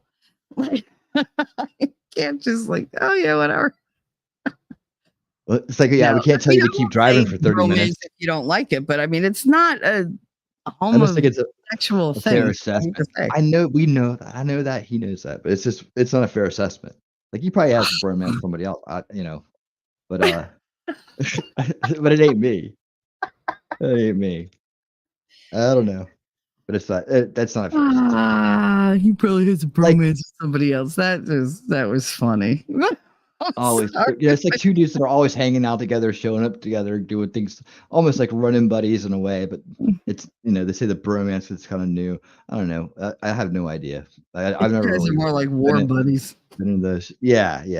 We're more like You've brothers in been in the arms, but not trenches. romances. No. Yeah. Yeah. Well, we're both working on our shows, and we're here together doing this show together, and we're trying to do this thing that's not been done that much. Trying to repair history and try to heal division, having frank conversations that people of different races need to have, and we're trying to inspire more of that in the world and branch out from it. So we're Mhm. kind of like mission driven. It's more about the goal and the necessity and the being in the fight for the next generation and for our kids and all that stuff. So it's more like that. You know, it's hard to say that we're just hanging around because we like each other's company. We're mission driven. And I do like See, his Lady company. Autumn Sky just defined bromance. The actual definition. Yeah, but but Informal. he's got his family and I got mine. It's not like all that. It's like I think that uh we're friends.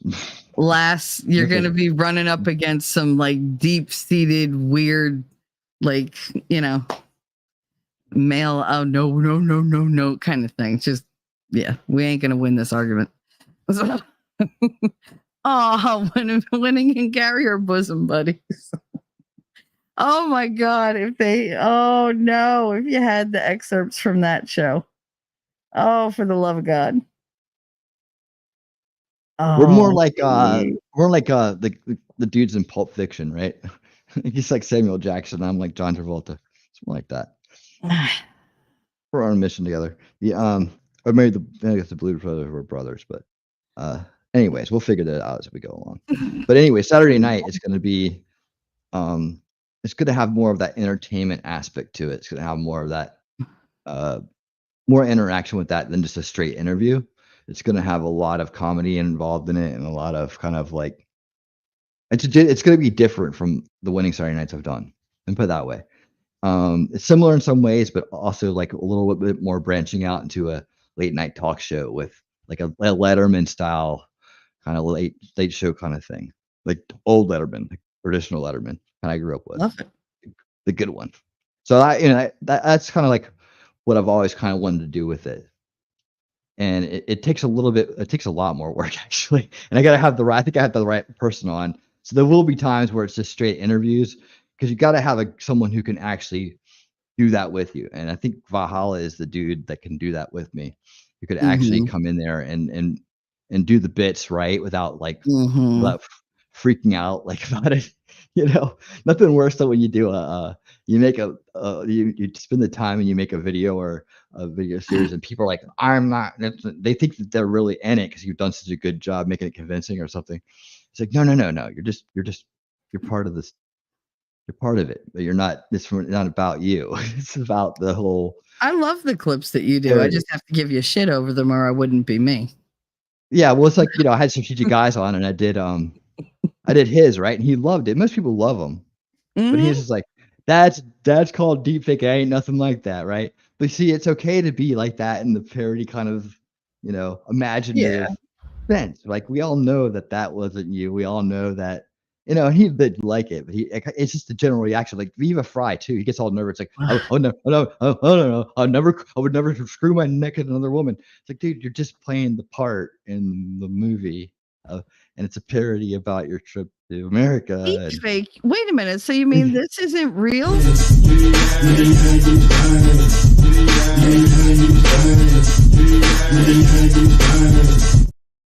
no, that's real. Yeah, that's found foot. That's what we call found footage right there. Found footage. Yeah, found footage. Yeah, a lot of it. And That's to my see favorite one of him. that's the surreality part of it right there, right? It is. No, Sometimes we capture footage. See, but the way you can work is you play into it as if it's real. That's the funny part of it, right? And so, But you know why I think people have like sometimes they get a little like ish when you do them because they Mhm. can never do it back to you. What are they gonna do? Put your avatar on shit? It's a It's competition. like, okay, he already does that. I'm just Sorry. but it's not a competition, right? It's just for fun. No, but Don't there's no retaliation to be had. Like well, even but as a that would make it joke. competitive. Well, whatever. I don't think The retaliation would be giving you a face. Like Why would it just be come why up would it to be you walking around with a face. why retaliate? It's dumb. Like, why do you need to retaliate? It's like, Not in if a you're bad way. Oh anybody my who would retaliate, I wouldn't make one. Oh, we are so in our grammar today. Jeez. We can do it with his voice though. No, you leave his voice alone. Like, don't do that.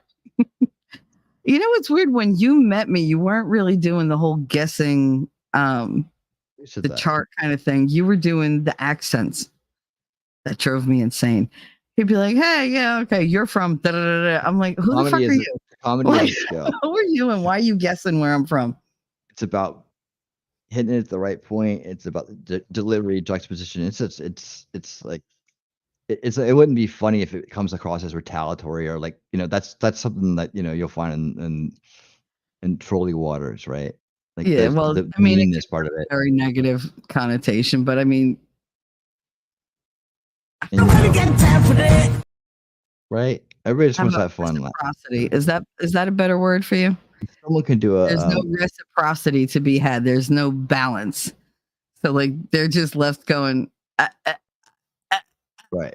okay, like, all right, I can't even play with them. I do that for entertainment value, not to get at people. If I wanted to get at people, No. believe me, I could do it. Oh, I know. I could go down. I got plenty of ideas. Yes, he does, and he's infectious Ideas. because now I do it. And I work very quickly. I could do these really quickly. So now You did on my birthday. You turned that shit around. Like no, when I came back from the hospital, you made that Archie Bunker one, and then all I said was, it would be funny if you switched the faces, and you just went real quiet. You were like, "I'll be right back," and I was like, "Where'd he go?" He came back like 10 minutes later, and I was like, "Oh shit, he switched them." It was hilarious. So one was the intro, the other was the outro because they were just great. I couldn't give them up. Yeah, I think when people take it too personally or act weird about it or like I they can't fucking handle love it, them.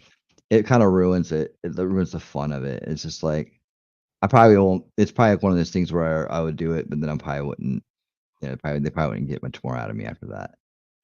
Just because it's supposed to be fun and like people who blow the They're illusion or hilarious. yeah, people who blow the illusion out of it by trying to think that it's somehow like a slight against them or somehow a supposed to be real or No, it's supposed to they be get embarrassed, fun. their ego Come on. takes over. So I'm saying, but when they do that and it does happen, it's kind of like okay, sunset it on that one. No, I mean, I think it would Sunset. happen with people who either take themselves way too Way seriously too seriously, yeah, or they're insecure. yeah, nothing So if sadder you're than insecure, you can't take take any what you do kind of seriously, rub but don't against the take green. yourself seriously. There's nothing more sadder. There's nothing sadder than an adult takes themselves seriously. That's true. I agree. Because when you push comes to shove, Oh, we don't play that. that's right.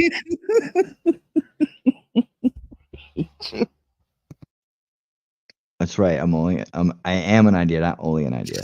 I'm trying An not to idea. have an asthma attack. Laughter does not help. The vessel of an idea. All right. All right, so you talked about Saturday. How about Sunday? Corn. Actual corn, not the other thing. What? Saturday?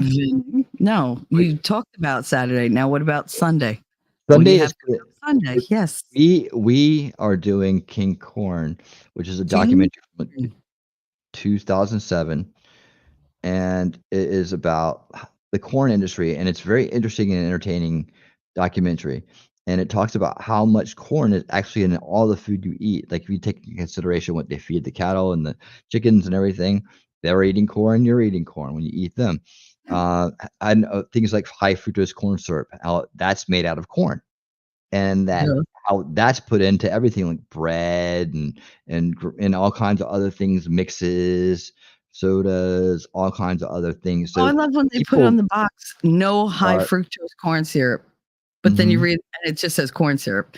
So it's not high fructose, but it's still corn syrup. They don't tell you that though. Like, no. It's all about the wording. What's a chimp out?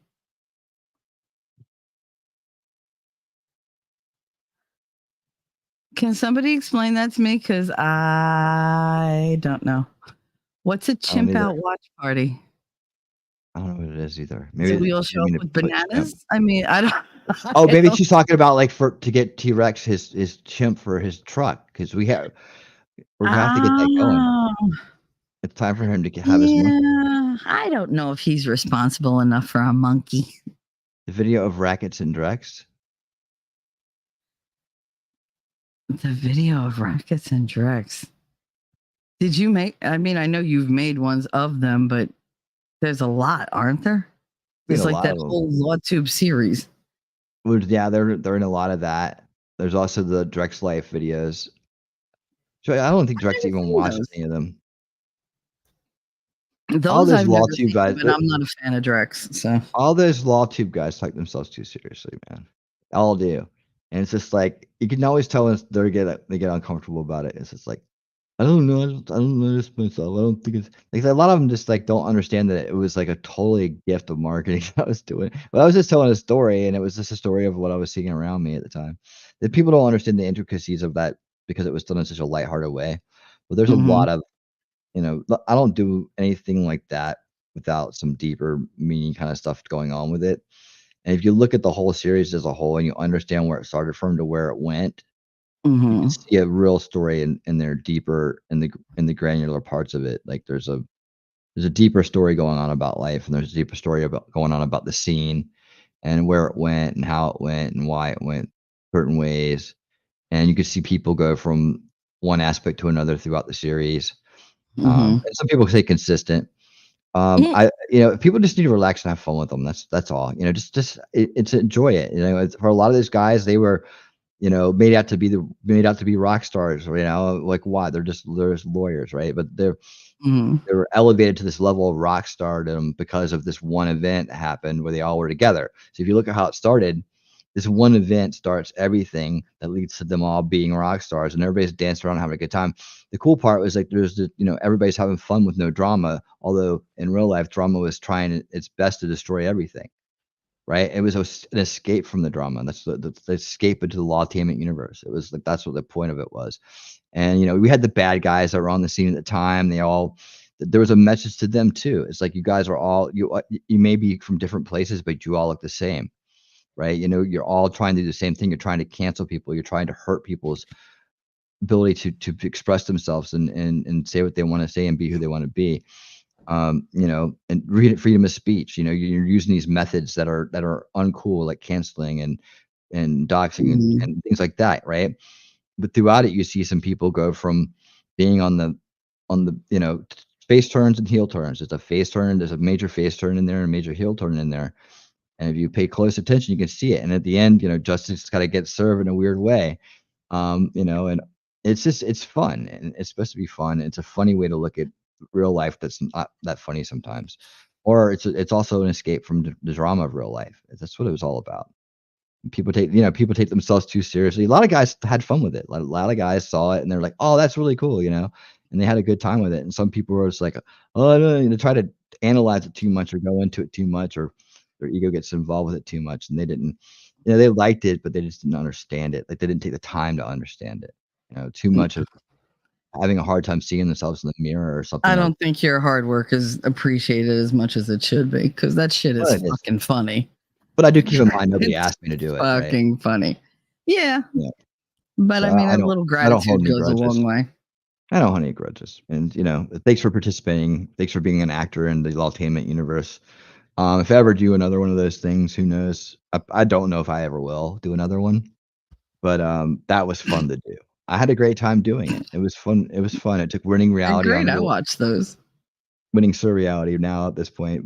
Took everybody on a little journey, and it was fun, Mm. and it brought music and fun into things, and people really enjoyed it. It kind of tapered off towards the end as far as viewership went, but Mhm. hey, people that liked it and that were there for the whole entire ride, I hope that it, it meant something to them and they enjoyed it. I enjoyed making it, and I'd do it again. So Very cool. I'm All a right. chimp, Now, but I yeah. have 6 minutes before I have to be in the new thing. Do me a favor. You want to wrap? That makes me the devil. Oh, you fucking ass. I guess that makes me the devil. I'm going to have to master the way she says that because I just can't get it right. That's how I found your channel, I think. That's how you found whose channel? Oh, his through his funny parody things? Yeah, probably. Oh, cool. Whatchamacallit, I will be, just so that I'll let you close it out, but I will be jumping over to Gary Lamb's channel. Apparently, we are discussing the war on meat and a push for a meatless existence. Well, that's never going to happen for me because we all know how much I enjoy having meat in my mouth.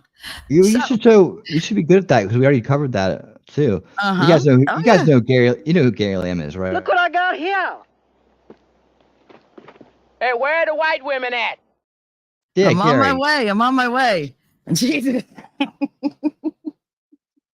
I'm on my way. Where the white women at? Terrible.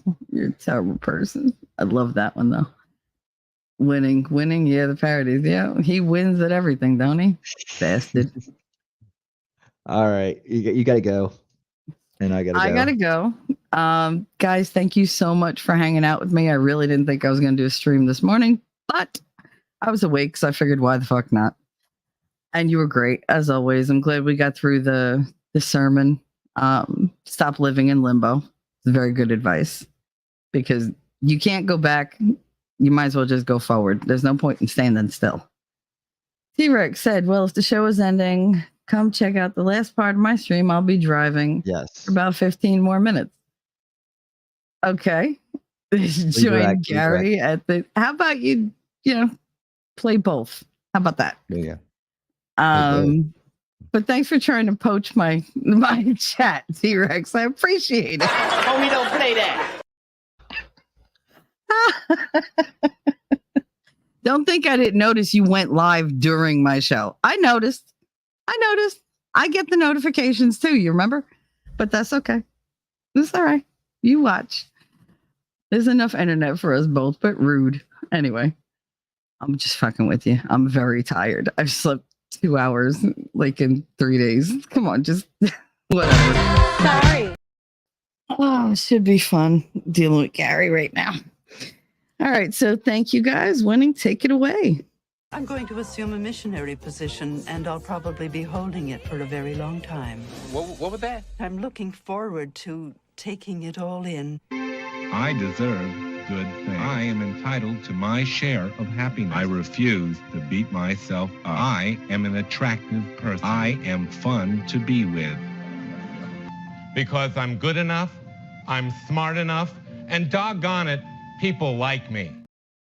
Ugh. It didn't end the stream yet. No, it didn't end the stream yet. Why? I told you to do it. You have access. Because I'm good enough, I'm smart enough, and doggone it,